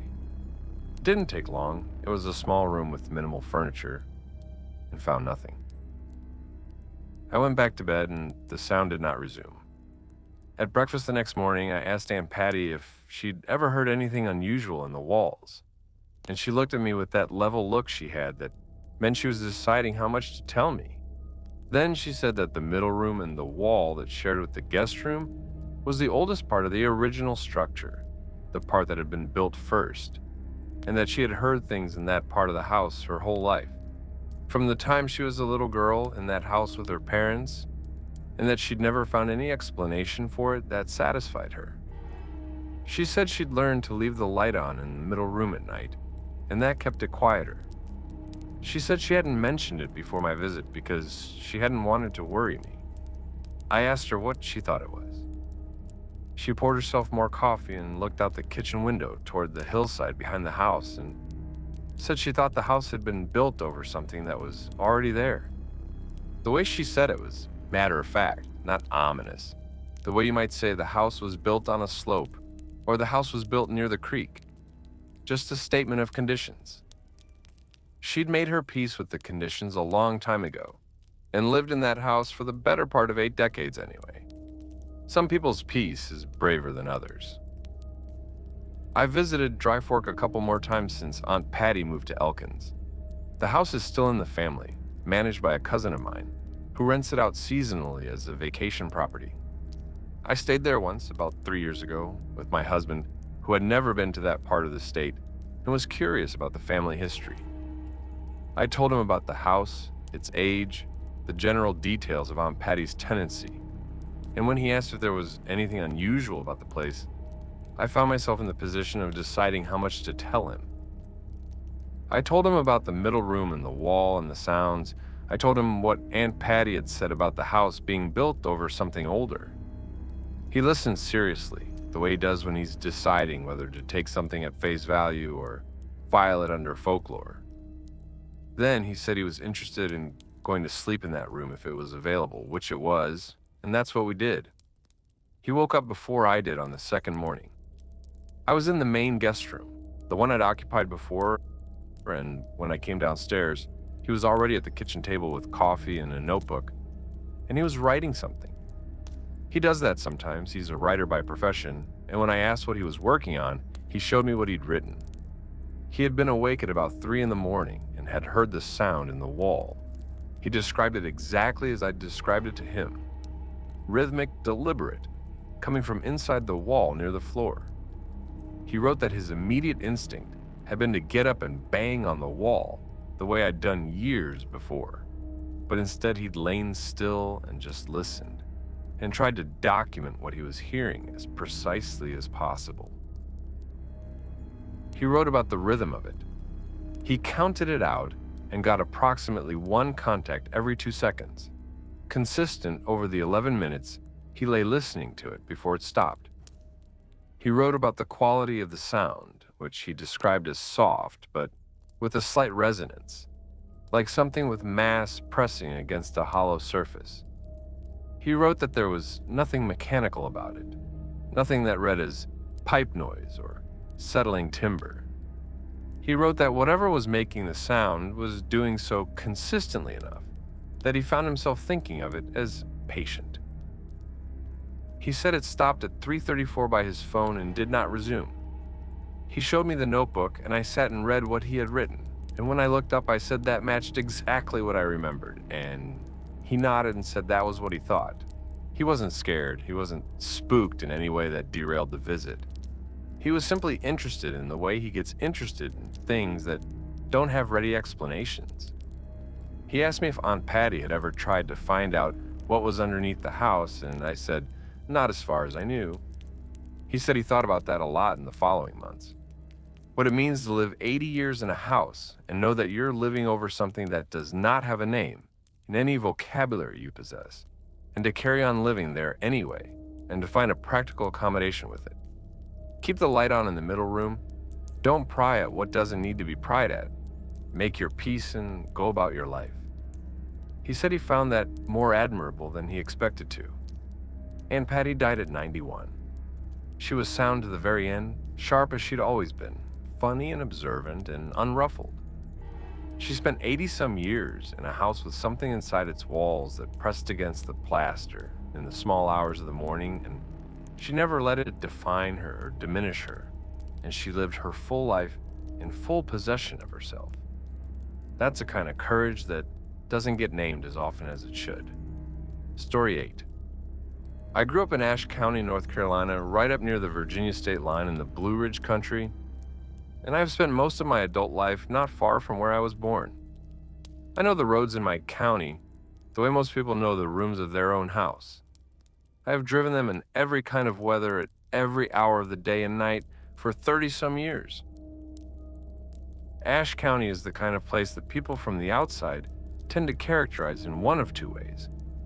Either as simply beautiful mountain country, which it is, or as remote and backward, which it isn't, but which certain people decide to think when they encounter a place with no Starbucks and a population that can be counted in the tens of thousands. What Ashe County actually is old. Not old in the way that a historic district is old, or a well-preserved downtown is old. Old in the way that land gets old, layered, accumulated, carrying things that predate all the names on all the deeds and all the gravestones and all the churchyards. The Cherokee were in these mountains for far longer than European settlers have been. And before the Cherokee, there were others. And before them, the land was whatever land is before people arrived to name the ridges and mark the property lines and start having opinions about each other. Whatever accrues in a place over that much time, over that many layers of human and pre-human presence. I don't have a word for it exactly, but I've grown up feeling it in the way that people who grow up in old places sometimes do, as a kind of weight or depth to the landscape that isn't visible in any specific feature, but is present in the whole of it. I say all of this to frame what I'm about to tell you, not to make it more dramatic or to set an ominous atmosphere for its own sake, but because what happened to me on that county road on an ordinary fall night in 2019 happened in a landscape with that particular character, and I think the character of the landscape is relevant context. In the fall of 2019, I was driving home from a neighbor's property at about 11 at night. I'd been over there helping him pull a tractor that had gotten stuck in wet ground at the edge of his lower field. We got it out finally, and I had a beer and a piece of his wife's apple cake, and then headed for home. The road was a county road I had driven more times than I could count, a roughly 10-mile stretch that wound through 3 or 4 small communities before reaching my driveway. About 4 miles into the drive, in a stretch I knew well, there was a road on my right that I had never seen before. I registered this as strange, but my immediate thought was that I was simply not remembering a road that was there, that I'd driven past it so many times without turning down it, that my brain had simply stopped cataloging it. It had a gravel surface and appeared to go up into the hill behind a stand of hardwoods, and there was a light visible some ways up it. Dim, yellowish, the kind of light from a house or an outbuilding. I drove past it and got home without incident, and went to bed thinking nothing more of it. The next morning, I drove back over that stretch of road in daylight on my way to a job site. The road was not there. I slowed down when I reached the approximate location, which I knew because of a specific tree. An old lightning-struck oak I had used as a landmark all my life, and there was no gravel road on the right. Just the tree line, just the hill, just the unbroken vegetation line that I knew from every other time I had driven that stretch. I turned around and drove it again, slowly. Still nothing. I pulled off on the shoulder and got out and walked that section of the roadside. The vegetation was continuous and undisturbed. No evidence of a gravel surface, no tire marks turning off the pavement, no gap in the trees. If a road had been there the night before, it had left absolutely no trace of itself in the daylight hours. I have asked around discreetly about whether anyone in that area knows of a property accessed by a gravel road in that approximate location. Nobody does. The county GIS mapping system shows no roads or easements in that section of hillside. A county roads employee I know tells me there are no permitted driveways or road intersections at that location. I don't have a satisfying explanation for this. I know I wasn't drunk. 1 beer hours before doesn't account for what I saw. I know I wasn't tired in any way that would produce hallucination. I had been up since 6 that morning doing normal physical work and was alert and clear-headed. I know what I saw. A road, gravel, a light at the far end of it. I drive past that spot regularly, and I have not seen it again. I have taken to looking carefully each time I pass it, particularly at night. I don't know what I'm expecting to find. I think I'm just looking because not looking feels like ignoring something, and ignoring things in my experience is rarely the wisest approach. If you live in Ashe County and you know what's on that hillside, I would sincerely appreciate a message. There is one other thing I should add because I've sat on it long enough and I'd rather it be on record somewhere. About 6 weeks after the night I saw the road, I was talking to an older man in the county, a retired farmer who has lived in that area his whole life and knows the land the way people who've worked it for 70 years know it. I wasn't asking him about the road specifically. I hadn't told anyone the specific story because I wasn't sure how it would land. But we were talking about the county roads in general and about the old track routes that used to crisscross the region before the county built up the maintained road network. I knew there were old traces of roads all over the county, logging roads and farm tracks and old routes that predated anything the county road department had jurisdiction over. And I asked him in a general way if he ever came across ones he didn't recognize. He said sure all the time. The land was full of them. Every property in the county had 2 or 3 old ways through it that nobody used anymore. I asked if he'd ever found a road at night that he couldn't find in daylight. He was quiet for a moment, and then said he'd heard of that. I asked what he'd heard, and he said there was an old local understanding in that part of the county. He didn't use the word understanding. He said people used to know that certain old routes in the hills only opened up under certain conditions. He was vague about what the conditions were, and I didn't push him on it because I could tell it was something he wasn't sure how much to say about. He said the old-timers would have been able to say more about it than he could.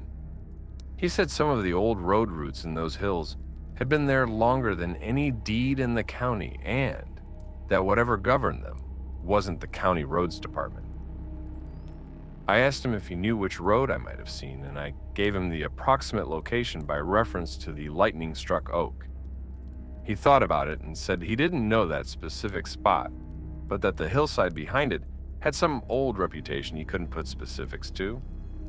He said his father had mentioned something about that slope once when he was a boy, and had told him to keep to the main road through that stretch, especially after dark. I asked if his father had said why, and he shook his head. Said it was one of those things people said without full explanation because the full explanation had gotten lost, and what was left was just the practical directive. Keep to the road. Don't turn off into the hill. Simple enough to follow without needing to know everything behind it. I keep to the road.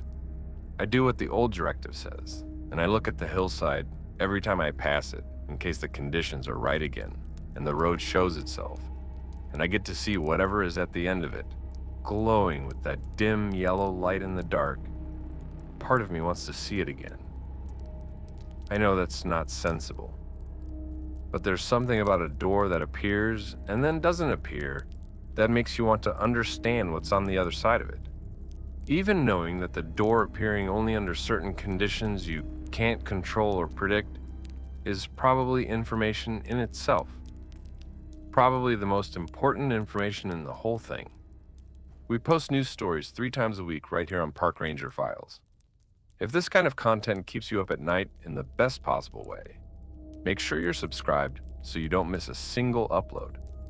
New videos every Monday, Thursday, and Saturday. Story 9. This story was submitted by a listener in Clay County, West Virginia, and I'm reading it exactly as it was sent to me. My name doesn't matter for the purposes of this story, and I'd prefer to leave it out. I own a small property in the rural part of Clay County, about 7 acres, which I use primarily for a large garden and some small-scale chickens and a few goats. It has been in my family for 2 generations, and I have lived there, full-time for the past 6 years, since I retired from 30 years working for the state. I want to say something about Clay County before I get into the story itself because I think it's relevant context. Clay County is small, very small. It's one of the smallest counties in West Virginia by population, and the county seat, the town of Clay, has a few thousand people in it, and then the rest of the county is scattered rural community, small farms, properties that have been in the same families for generations. I grew up in another county and moved to Clay County when my wife and I bought the property from her uncle, who had farmed it for 40 years before his health made it impossible to continue. We were not insiders, not in the way people who have been in a place for generations are insiders. And after 6 years, I'm still not entirely an insider. That's not a criticism of the community. It's just the nature of a place with that kind of depth of social fabric. You earn your place slowly or you don't earn it at all. The community immediately around my property includes families that have been in that particular hollow for 4 and 5 generations. Some of them are warm to us, and some of them are polite in that way that maintains its distance while being impeccably courteous. My nearest neighbor to the north is in the second category. He was born on the property his father was born on, which his grandfather homesteaded, and his family's roots in that part of Clay County go back further than that. He knows things about the land and about the community that no amount of newcomer attention can replicate. The things he knows, he holds closely, and I respect that. When he does share information, it is specific and it is actionable, and he does not embellish or dramatize. He is exactly the kind of source you want if you've encountered something you need context for. The property borders a stretch of county road, and then on the other 3 sides, it adjoins other private land. The boundary on the north side follows an old fence line that is a mix of original barbed wire strung on cedar posts decades ago, and newer wire I've replaced as sections rotted out. Beyond that fence on the north is a narrow band of woods and then another property that has changed hands a few times and is currently owned by a family I have no regular interaction with, though we exchange waves on the road and have had no disputes or difficulties. In March of last year, a Thursday evening, I was out checking on the goats before full dark when I noticed two children standing at the fence on the north side of my property. They were standing outside the fence on the far side, in the narrow margin between the fence line and the trees. My first assumption was that they were children from the neighboring property, perhaps grandchildren visiting, who had wandered toward the property line out of curiosity.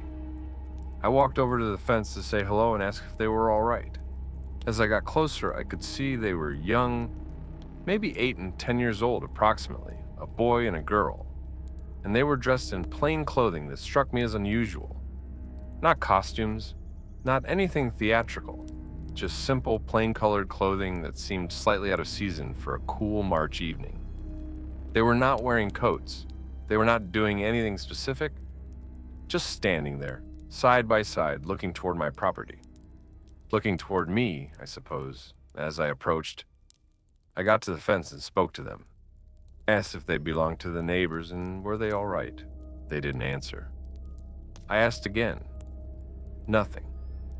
They just looked at me with an expression I have tried to describe to a few people and found it difficult to put into words. Not blank exactly, more like attentive in a way that felt disproportionate to the situation, like they were studying something. I asked them where their parents were. The boy pointed, without speaking, toward the trees behind them. I looked and there was nothing visible in the trees except the trees themselves at the edge of the darkening evening. I looked back at the children and asked if their parents were back in the woods. Neither of them responded. The girl's gaze didn't waver from my face, and it struck me then, standing at that fence, that I was more unsettled by two children standing at a fence line than I had any rational reason to be. But unease doesn't always come with a rational reason attached, and what I was feeling standing there was a clear and growing urge to go back toward my house and away from that fence line. I told them it was getting cold and dark and they ought to head home, that their parents would be looking for them. I turned and walked back toward my house. I did not run. I did not look back until I was at my porch steps. When I looked back, the children were gone.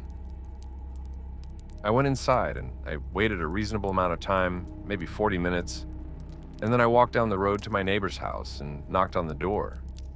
I explained that I'd seen what I thought were children near my north fence and wanted to make sure everyone was accounted for. My neighbor looked confused and told me they had no guests and their grandchildren were all in school in Charleston. He asked me what the children looked like, and I described them as best I could. He went quiet for a moment and then said he'd look around and make sure everything was all right on his end, and I thanked him and went home. He called me the next morning to say everything was fine on his property. He paused toward the end of the call and then said, not quite casually, that his grandfather had stories about children being seen along that fence line over the years, and that his grandfather's advice had always been not to invite them to come closer and not to follow when they pointed at something. I told him that was not something I had done. He said good, and he hoped I had a good rest of my week. I have not seen them again. I still check the north fence line when I'm out at dusk. I'm not sure if I'm checking to make sure they aren't there or to make sure I'd know if they were. Maybe both. I want to add a few things that I left out of my initial account because I wasn't sure how to include them without sounding like I was embellishing. The first is about the clothes. I mentioned that the children were wearing plain clothing that seemed out of season. I've thought about this more carefully since, and what struck me specifically was that the clothing was clean. Not just clean, but pristine, in the way that clothing looks when it has never been worn outside before. There was no dirt, no mud, no grass stain, no wear. They had been standing at the edge of a fence line in a wet March evening in a rural county in West Virginia, and their clothing was immaculate. Children who have been playing outside, who have been wandering through a neighbor's woodlot in early spring, do not look like that. They look like children have always looked outside, muddy at the knees and cuffs at minimum. The second thing is about the pointing. When I asked the boy where his parents were and he pointed toward the trees, I said in my account that I looked and saw nothing that is accurate. What I didn't say is how he pointed. He didn't gesture with his whole arm the way children usually do. He extended one finger and pointed with a very specific, very deliberate movement, and he held it for longer than was necessary for the purpose of indicating a direction. He held it the way someone holds something when they want you to follow the direction, when they want you to go where they're pointing. I looked at the trees and then I looked back at them and the finger was still extended, still pointing. I had the strong impression that they wanted me to go toward the trees and look for what he was pointing at. That the exchange was not a child trying to tell me where his parents were, but something structured differently. A direction, an invitation. Come here. Look here. Come toward the trees. I did not. I turned around and walked back to the house. The third thing is this.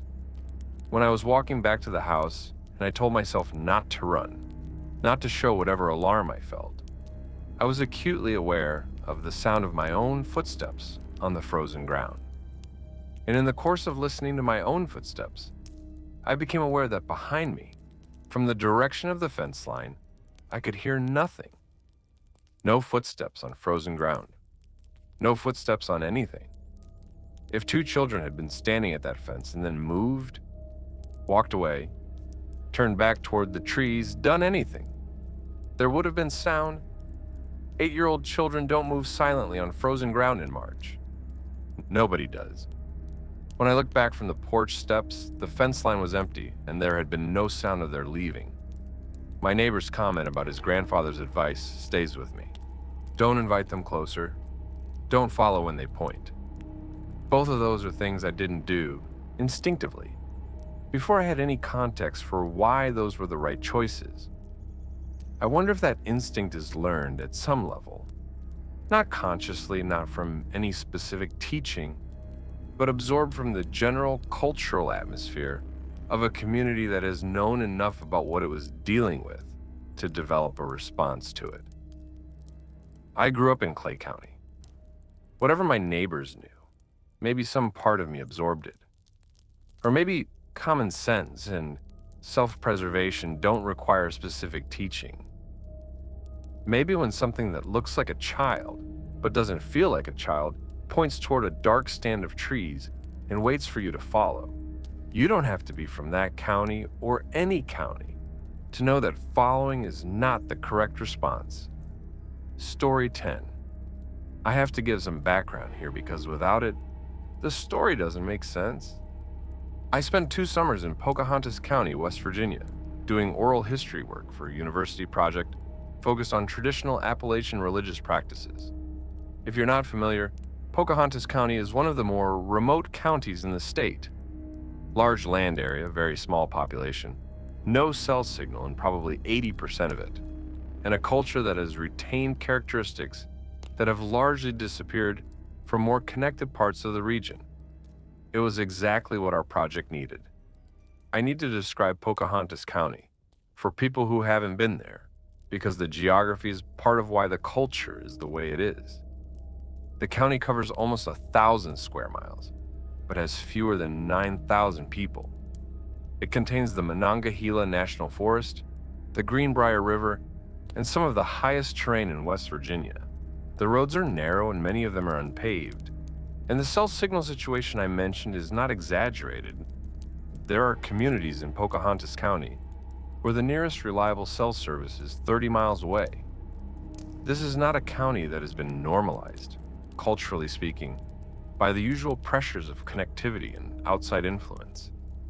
The people there have had the space to remain themselves in ways that people in more connected communities haven't. And the practices and beliefs and community knowledge that have persisted there reflect that space. The oral history project I was part of was specifically interested in the religious landscape. The small independent congregations, the old-style Baptist practices, the faith-healing traditions, the camp meeting culture that had largely vanished elsewhere, but was still functioning in pockets of this part of the region.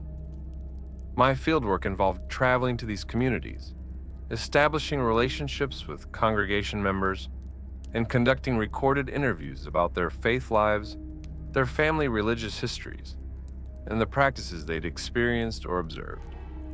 It was rich and careful work, and I took it seriously. I conducted somewhere in the range of 60 interviews over those 2 summers, with various members of different congregations. Most of the interviews were fascinating from a research perspective and entirely unremarkable from any other perspective. Elderly people talking about the faith traditions they'd grown up in, the old hymns they remembered, the preachers and revivals and prayer meetings of their childhoods. Rich material. One interview stands apart from all of them, and it's the one I'm going to tell you about now. Harmon Chapel is a small independent congregation about as far off the county road as you can get without leaving the county. The man who had led it for decades, I'll call him Preacher H, as he has since passed and I respect his family's privacy, was in his late 70s when I interviewed him. He had a reputation, which I'd heard from multiple people before meeting him, for being what one of my interviewees called an unusual kind of minister. Someone with knowledge and practices that went back further than most modern congregations were comfortable acknowledging. We met at the chapel, which was a small frame building that could seat maybe 60 people, and we talked for nearly 4 hours. Most of it was conventional interview material. But toward the end of the afternoon, as we were sitting on the front steps of the chapel and the shadows were getting long, he asked me, unprompted, whether I had encountered anything strange in my travels around the county. I had by that point been asking variations of this question to everyone I interviewed, and most people either had nothing to report or had the kinds of stories that oral historians classify under supernatural folk belief. Interesting culturally, but not something the teller personally claims to have experienced. I told Preacher H honestly that I hadn't encountered anything that I couldn't explain. He nodded slowly and said that was probably because I wasn't staying in the right places, or rather, the wrong places. He said there were certain locations in that county where what he called the old presences were still active. He used that phrase, old presences, the way you'd use the word weather, factually, descriptively, not dramatically. He said he'd been aware of them for 60 years, and that his ministry had, in ways he didn't elaborate on, involved managing the relationship between his community and those presences. I asked him what that management looked like, and he said it looked like a preacher doing what preachers do, setting the terms of what his community would engage with and what it wouldn't, reinforcing those terms regularly, and responding when things went outside those terms. He said it wasn't as dramatic as it sounded, and most of the time it amounted to nothing more unusual than his regular ministry.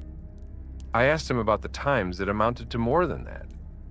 He looked at me for a long moment and then said that over 60 years of ministry in that county, he had dealt with 6 situations that went significantly outside the normal terms.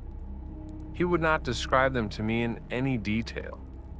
He said only that in each case, the situation involved a person from the community who had either deliberately or accidentally broken the local understanding of what you engaged with and what you left alone, and that his role in each case had been to help restore the boundary that had been crossed.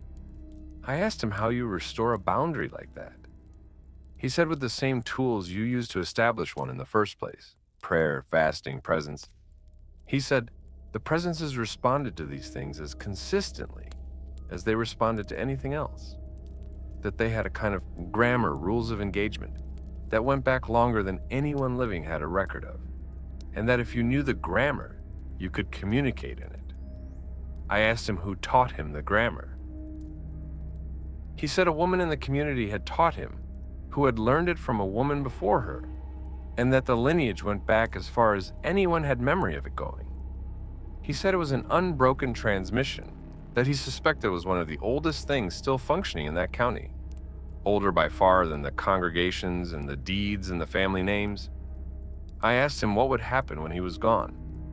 He said he'd taught it to someone. That was all he said. He'd taught it to someone, and that was the part of his ministry he was most certain of. He passed away about 14 months after I interviewed him. I went back for the memorial service and spoke briefly to his daughter and didn't ask her any questions she wasn't prepared to answer. I still have the recording of the interview. I've listened to it many times. 60-year career of ministry in a remote mountain county, and the part he seemed most settled about was not any sermon he'd preached or any soul he felt he'd reached. It was having taught someone how to manage the relationship with things that don't have names in any modern vocabulary. Whatever he knew, somebody knows it now. In Pocahontas County, West Virginia, somebody is still maintaining that boundary, and if the old presences are still active in those hills, then that matters more than I can properly put into words. I've returned to Pocahontas County twice since those 2 fieldwork summers. Once to present a portion of my research at a regional conference, and once for personal reasons. I simply wanted to go back.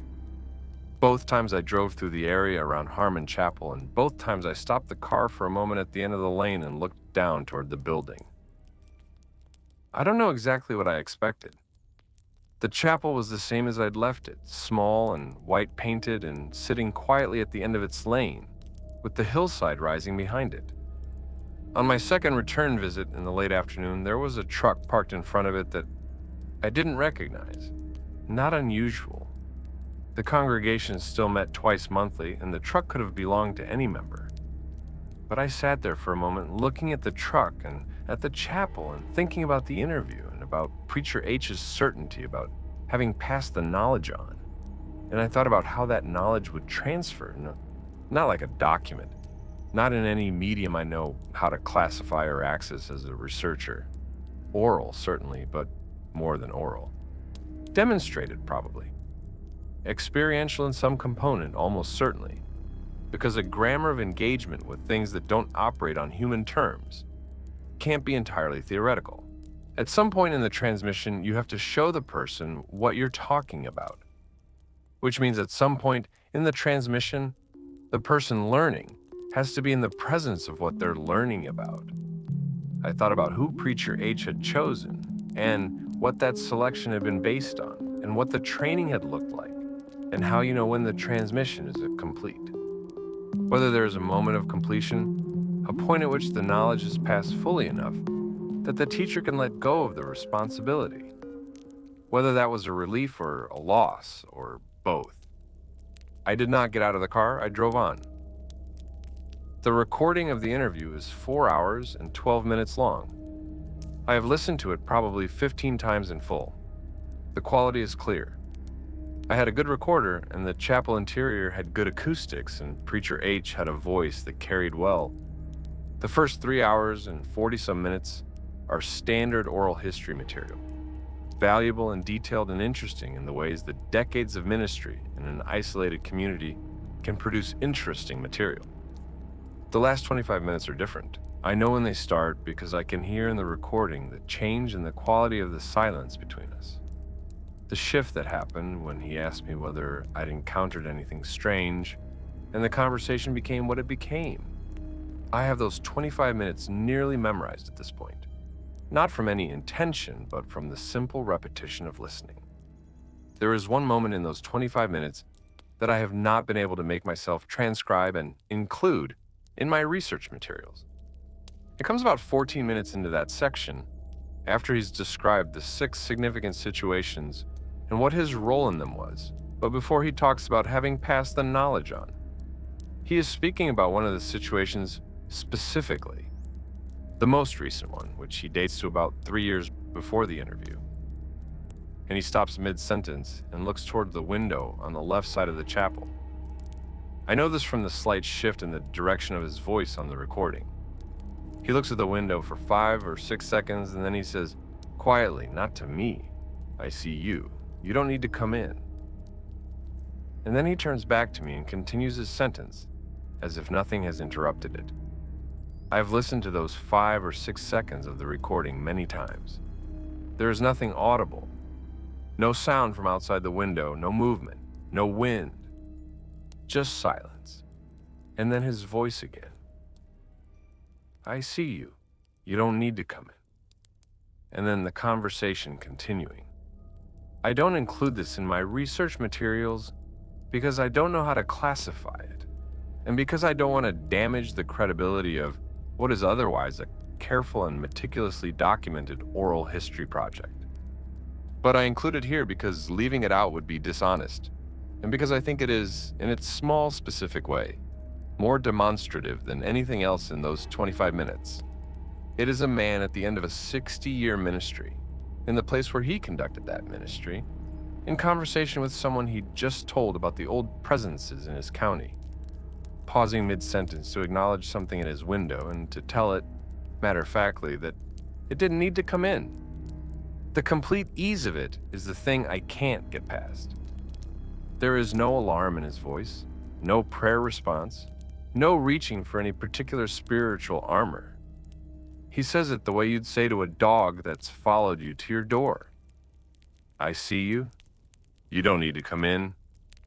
And then he goes back to his sentence. 60 years of ministry, 6 significant situations. And whatever came to his window during our interview was addressed and managed in 6 words before the conversation resumed.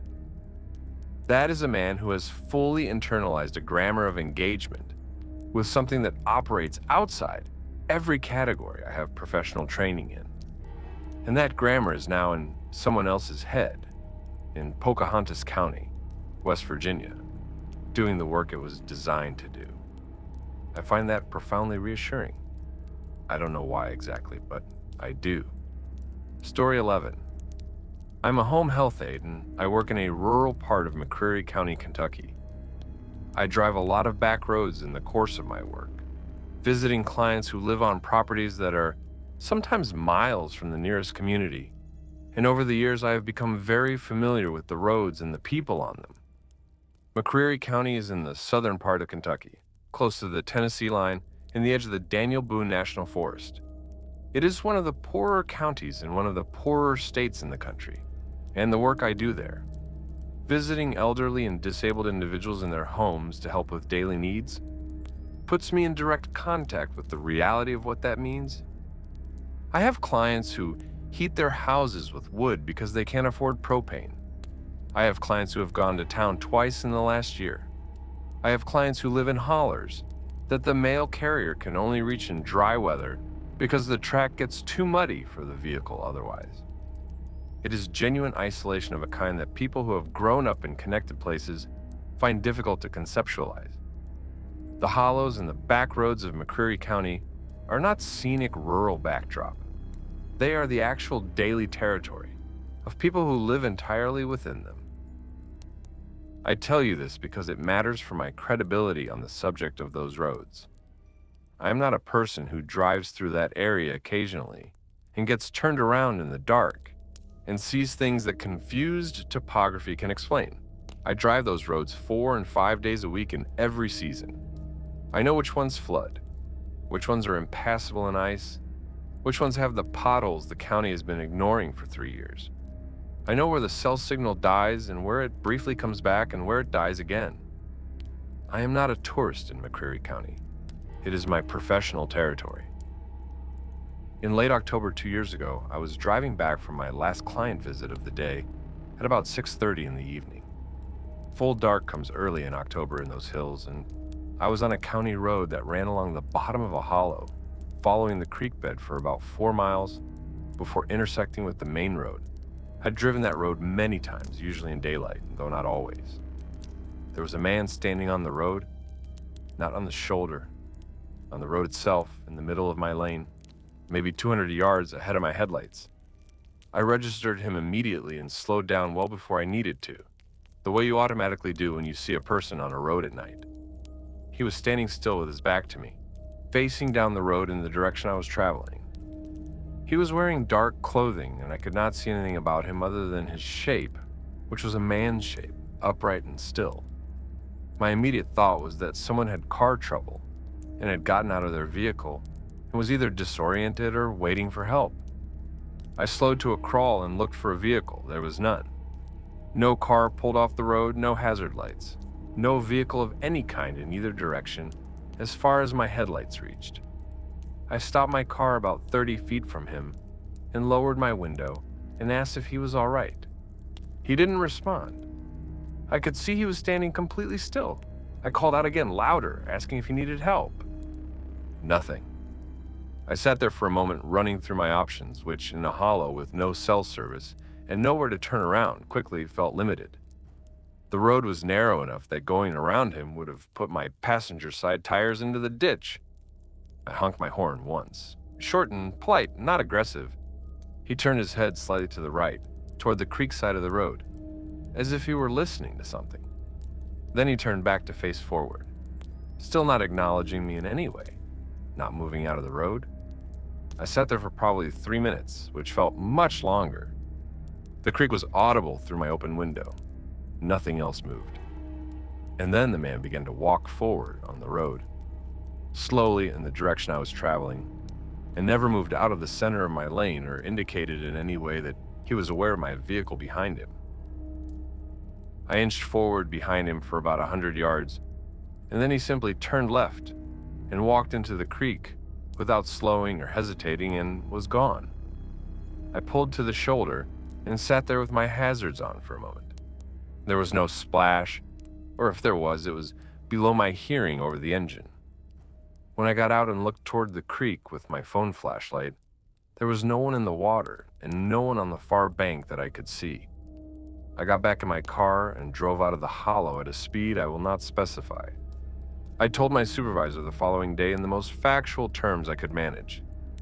She listened to me without changing her expression, and when I was done, she asked me which road it was, and I told her, and she made a note and said she'd flag it as a nighttime caution route for our staff.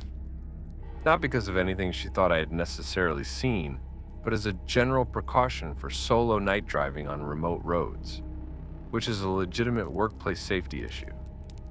I appreciated that she didn't question whether I had seen what I said I saw.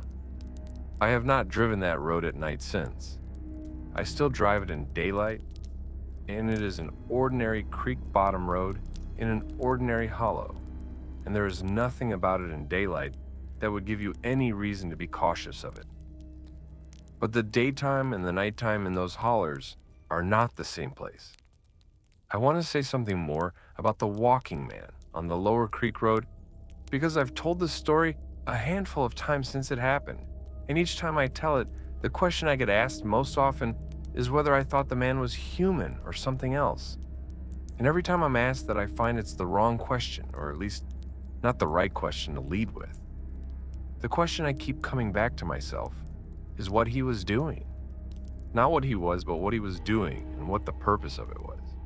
Because the behavior standing in the road with his back to an approaching vehicle, not responding to horn or voice, moving when he finally moved in a direction that had nothing to do with getting out of the road, walking into the creek without hesitation or sound, disappearing from a space he should have been visible in. All of that behavior has a character to it. It is not random, and it is not panicked. It is deliberate. Something that deliberate has an intention behind it. Whether the intention belongs to a person, a disturbed person, a person doing something I don't have a framework for, or whether the intention belongs to something else entirely. There was a logic to what I witnessed, a coherence. Whatever that thing was doing on the Lower Creek Road that night, it was doing it on purpose. The going into the creek part is what I think about most. The walk from the road to the creek bank was maybe 30 feet. And then it went in. Not hurriedly, not stumbling, not the way someone goes into cold, dark creek water in October who didn't mean to go into it. The way you walk into something you meant to walk into, purposefully, with complete equanimity. I did not follow it to the creek edge. I stayed in my car on the shoulder and looked with my phone flashlight from 50 feet away, and what I saw was dark water moving in the shapes of the far bank and nothing else. No figure standing in the creek, no figure on the far bank, nothing in the water where there should have been visible disruption if something had just walked into it. I've been doing home health work in McCreary County for 11 years. Before that night, I'd have told you I knew those hollers and those roads as well as I knew anything. Since that night, I understand that knowing a road in daylight and knowing what uses it at night are two different things, and that my 11 years of daytime knowledge said nothing reliable about the second category. I still do my client visits. I still drive those roads. I adjusted my schedule on that particular route so that I'm not on the Lower Creek Road past 5 in the afternoon when the days are short. My supervisor thinks this is about road conditions in the dark, which is a legitimate concern on narrow gravel roads, and I've never corrected her. The real reason and the legitimate concern happen to produce the same practical outcome, so it works out. But the daytime and the nighttime in those hollers are not the same place. I want to be very clear about that for anyone planning to drive through rural southeastern Kentucky after dark. Respect the hollows, go home before dark when you can. And if you see a man standing in the road ahead of you who doesn't move and doesn't answer and eventually walks into the creek, don't follow him to the water's edge. I think that's very important. Don't follow him to the water's edge. Story 12. My grandfather grew up in a mining community in Logan County, West Virginia, and his grandfather before him had been one of the original settlers in that particular hollow, coming down from Virginia in the 1870s when the land was being opened up. 4 generations of my family in the same county, some of them in the same hollow for decades, until my parents moved us to Charleston when I was 7, and the old connection got diluted the way it does.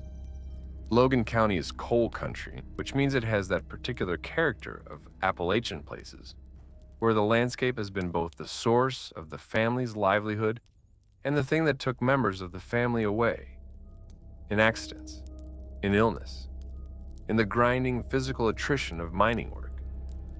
My grandfather's generation grew up with that character fully present in their daily lives. The men went into the mountain, and the mountain did not always return them in the same condition it received them. That creates a relationship with the land that I don't think people who haven't grown up with it can fully feel. Though they can certainly understand it intellectually, it is not abstract. It is as immediate as the company house you live in, and the script you spend at the company store, and the commissary on the hillside and the cemetery above the church where the men who didn't come back out of the mountain are laid. My grandfather, who I called Papao, was born in 1928 and lived to 93. He was one of the sharper people I've ever known. Not educated in the formal sense, but possessed of the kind of intelligence that develops in people who have paid close attention to the world around them for 9 decades, without the filter of a lot of theoretical frameworks getting between them and what they observe. He remembered everything. Not just family history, but community history, county history. The kind of detailed local knowledge that gets lost when the people who carry it die without passing it on. I spent a lot of time with him in his last years deliberately, because I understood what was going to be lost and I wanted to get as much of it as I could. He told me a lot of things in those last years. This is the one that has stayed with me most. My grandfather grew up in a mining community in Logan County, West Virginia. And among the things he told me was something he called Granddad's rule. The rule was this: you did not go on to the second ridge without telling someone where you were going and when you planned to come back. And you did not go on to the second ridge after midday. And you did not go on to the second ridge alone. The second ridge was the east-facing ridge behind the main hollow, the one that ran roughly north to south and formed the back wall of the property. It was wooded and had been wooded for as long as the family had been there. The first ridge, the one between the hollow and the county, was different, had been logged and relogged over the decades, and was less dense and more familiar. The second ridge nobody farmed and nobody logged because the terrain was too steep and the timber too remote to be worth the effort. and as a result, it was older and denser, and in Papa's memory, had always had a specific quality that he said was hard to describe, except to say that it was heavier in there, denser in a way that wasn't just the trees. I asked him what Granddad's reasoning was for the rule, and he told me Granddad didn't explain rules. He established them, and the one time Papa as a boy had pressed him for an explanation, Granddad had said only that the second ridge had been the second ridge since long before they came, and that whatever relationship the ridge had with the world wasn't theirs to renegotiate. I asked Papa if anyone had ever broken the rule, and he said yes. He said his Uncle Roy had gone into the second ridge alone one afternoon in the early 1930s, looking for a cow that had gotten through a fence. He was gone for 3 hours, which was 2.5 hours longer than it should have taken to search the terrain involved. When he came back, he wouldn't say where he'd been or what had happened, but he was pale and shaking, and he sat on the porch the rest of the day and went to bed without eating. In the following weeks, he became very withdrawn and had what would today probably be called a depressive episode of significant severity. He recovered eventually. He never went back to the second ridge. I asked Papa if he himself had ever gone onto the second ridge, and he said yes, many times, always before midday, and always with at least one other person, and always with someone back at the house who knew where they were. He said that with those conditions observed, he'd never had anything he would describe as an experience on the second ridge. It was just heavy woods on steep ground and nothing specific to point at. He said the feeling of the place was always more than the woods themselves, that it was like being somewhere that tolerated your presence without welcoming it, and that this feeling was consistent every time he went in there. I asked him if he believed in the rule, and he said belief didn't come into it. He said Granddad's rule predated any individual belief about it. It was older than any one person's assessment of whether it was rational, and that in his 93 years, he had seen no reason sufficient to test it, and plenty of reason to carry it forward. The family property in Logan County was sold years ago by a cousin who inherited it and had no use for it. I don't know who owns it now.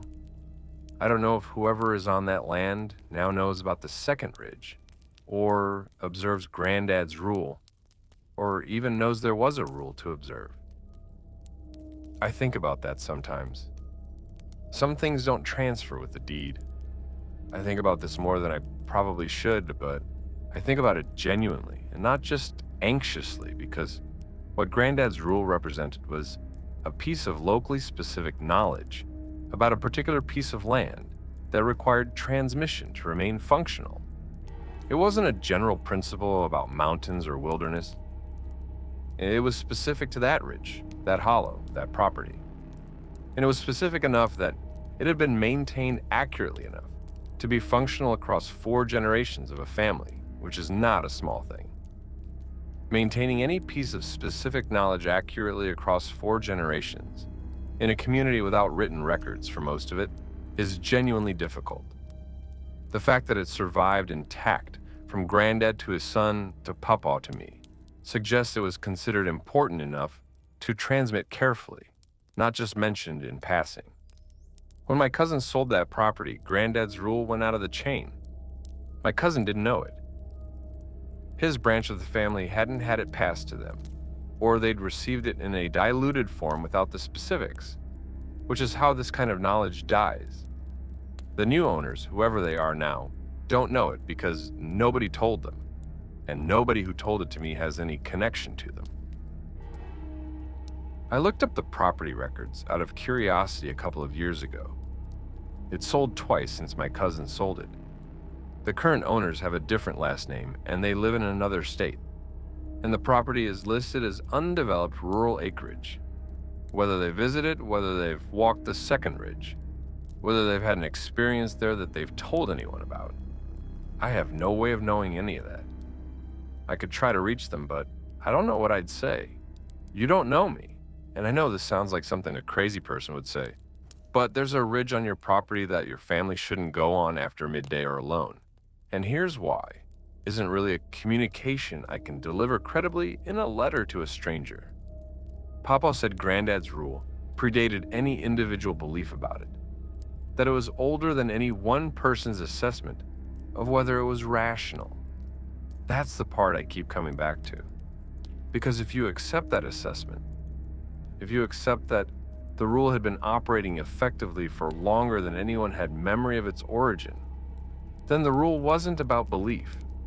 It was about accommodation, a practical arrangement between people using a piece of land and something else that was also present on that land, something that had been present there longer, something that had learned to tolerate the human use of the hollow, in the way that large territorial animals sometimes learn to tolerate activity in their territory, as long as certain conditions are observed.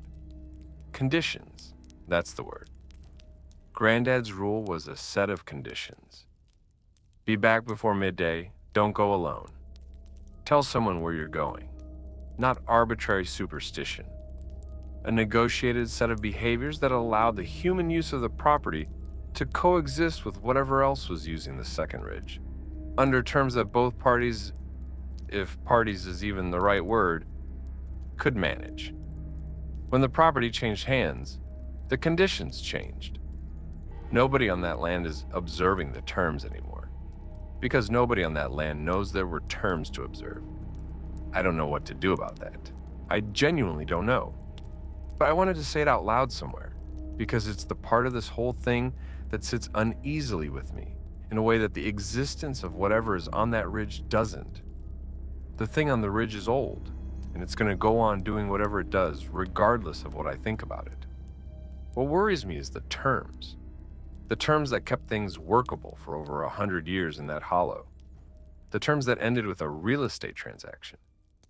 If these stories have stirred up something you've been holding onto from your own life in the mountains or small town Appalachia, we want you to send it in. Every submission is read. You don't have to be a writer.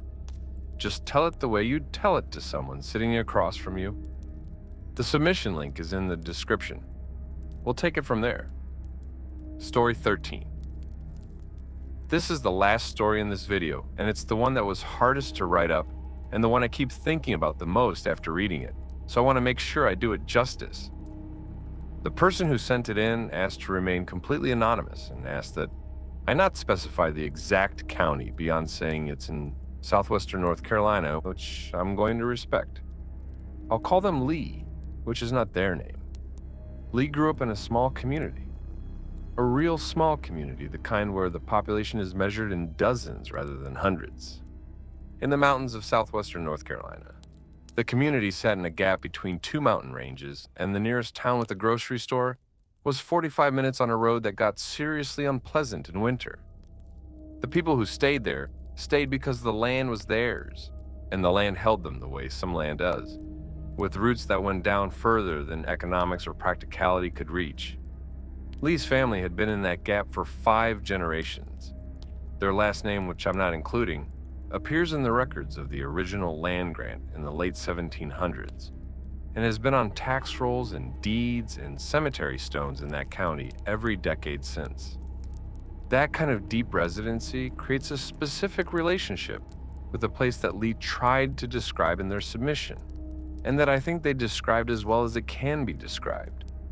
They said it was like being inside a story rather than reading one, that the land wasn't background.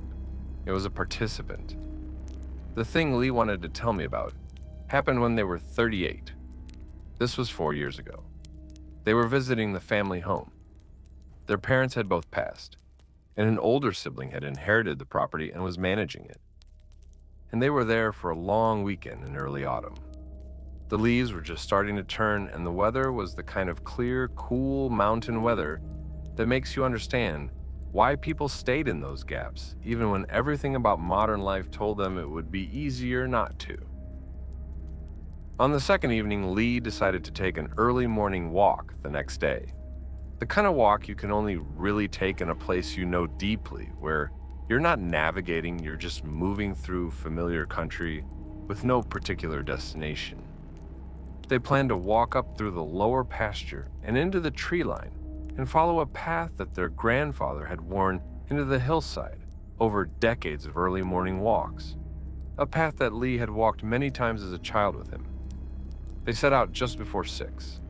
First light, not full daylight, the sky pale, and the tree shapes just resolving out of the dark. The lower pasture was familiar and easy. The tree line opened onto the old path the way it always had. Lee walked it the way you walk something you've walked 100 times, not quite on autopilot, but with the deep, easy attention of someone moving through known country. About 20 minutes up the path, there was a place where the trail widened slightly, around the base of a large boulder that had always been there, a landmark Lee had known their whole life. Their grandfather used to sit on top of it on his morning walks. As Lee came around the boulder, the path opened up slightly and Lee stopped. There was something standing in the path. Lee spent a significant portion of their submission trying to describe this, and I'm going to try to convey what they wrote as accurately as I can. They said it was tall, taller than a person, and thin in a way that read as wrong, rather than as a feature of any natural animal they knew. It was facing away from them, toward the uphill portion of the path, and it was completely still. The light was still dim and the shape was not fully resolved, but Lee said it was clearly present and clearly upright and clearly not an animal they had a name for. They said the wrongness of it was not just the shape, but the quality of its stillness. They said it was still the way something is still when it knows you're there, not the stillness of something unaware of you, but the active stillness of something that has chosen not to move. Lee stood there for a moment that they said lasted probably 5 seconds, but felt much longer. And then, slowly and deliberately, they took a step back, then another. They backed away from the boulder, and when they had enough space, they turned and walked back down the path at a pace they described as controlled. Not running, walking. The way you walk when you understand that running is not the right answer. They didn't hear anything following them. They got to the pasture and crossed it and got back to the house and went inside and made coffee and sat at the kitchen table. Their sibling came downstairs around 7, and Lee was still sitting there. The sibling asked if they'd had a good walk, and Lee said yes. And then Lee said, choosing their words, that they'd gone up the grandfather path and seen something at the boulder that they didn't have a name for. Their sibling sat down at the table and poured coffee and was quiet for a moment. Then their sibling said, "The boulder or past it?" Lee said they hadn't gotten past it. Their sibling nodded and said that was good. Lee asked what was past it, and the sibling said they didn't know exactly, had never gone past it themselves. Since a morning about 10 years ago, when they'd gotten as far as the boulder and had a similar experience to what Lee described, and had come back down the hill and asked their mother about it. And their mother had told them that the upper part of that hill, past the boulder, was not somewhere the family went. That it had been understood that way for as long as anyone had memory of an understanding. That the path ended at the boulder and the family's relationship with the hill ended there too. And that whatever was on the upper part of that hill had its own relationship with the land that predated the family's by a length of time nobody in the family could put a number to. Lee asked the sibling why nobody had ever told them this. The sibling said their mother had told them when they were young, the same way her mother had told her when she was young. That it was one of those things that got passed on. They had assumed Lee knew. Lee said they did not remember being told. The sibling said maybe it was one of those things you're told so young you don't carry it as a memory, just as an instinct. That maybe Lee had known it all along and just forgotten it was knowledge. And now you've remembered it, the sibling said. Lee finished their submission by saying that they have been back to the family property twice since that morning. That they walk in the lower pasture and go into the tree line only as far as the path is familiar. That they have not gone back to the boulder, that they don't intend to. They said they understood now, having felt it firsthand, what the understanding was for. Not a superstition, not a story to keep children manageable, a genuine inherited knowledge about the particular piece of land their family occupied and where the terms of that occupation ended. They said the mountain doesn't belong to the family. The family belongs to the mountain. And the mountain on the upper portion of that hill past the boulder where the path ends belongs to something else entirely.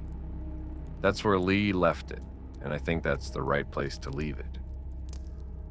But I want to say one thing from my own perspective. As the person who read this submission and thought about it for several days before sitting down to write it up, what strikes me about Lee's story, and about most of the stories in this video, is the consistency of the inherited response. Across multiple counties, multiple states, multiple family names and religious traditions and economic backgrounds, the response to the old presences in these mountain communities takes the same shape. You learn the boundary. You observe the boundary. You pass the knowledge of the boundary to the next person who needs it. And you don't test what's on the other side. That consistency isn't coincidence. These communities didn't compare notes. A family in Logan County, West Virginia, and a family in Clay County, Kentucky, and a family in Scott County, Virginia, and a family in a gap in the mountains of southwestern North Carolina are not coordinating their responses to whatever it is they share their land with. They arrived at the same practical accommodation independently. They all learned, through whatever process communities learn things, through experience, through transmission, through the slow accumulation of knowledge that proves itself over generations, that the boundary was the thing, that maintaining it was the work, that the distance was the respect. Something in those old mountains generates that response consistently enough that it shows up across a wide geography in communities with no direct connection to each other. That tells you something about the thing generating the response, not what it is. I can't tell you that, and the people in these stories couldn't tell you either. And neither could their grandparents or their grandparents' grandparents. But it tells you something about its character, about the consistency of its presence and the nature of its relationship with the people who have been sharing this part of the world with it for as long as anyone has been keeping track. These 13 stories came out of one corner of one part of this country, and there are thousands more in those hills that haven't been written down or sent in or told to anyone outside the family or community where they happened. Some of those stories will stay private, and they should. But if you have one you want to share, we're here. Thank you for listening to Park Ranger Files.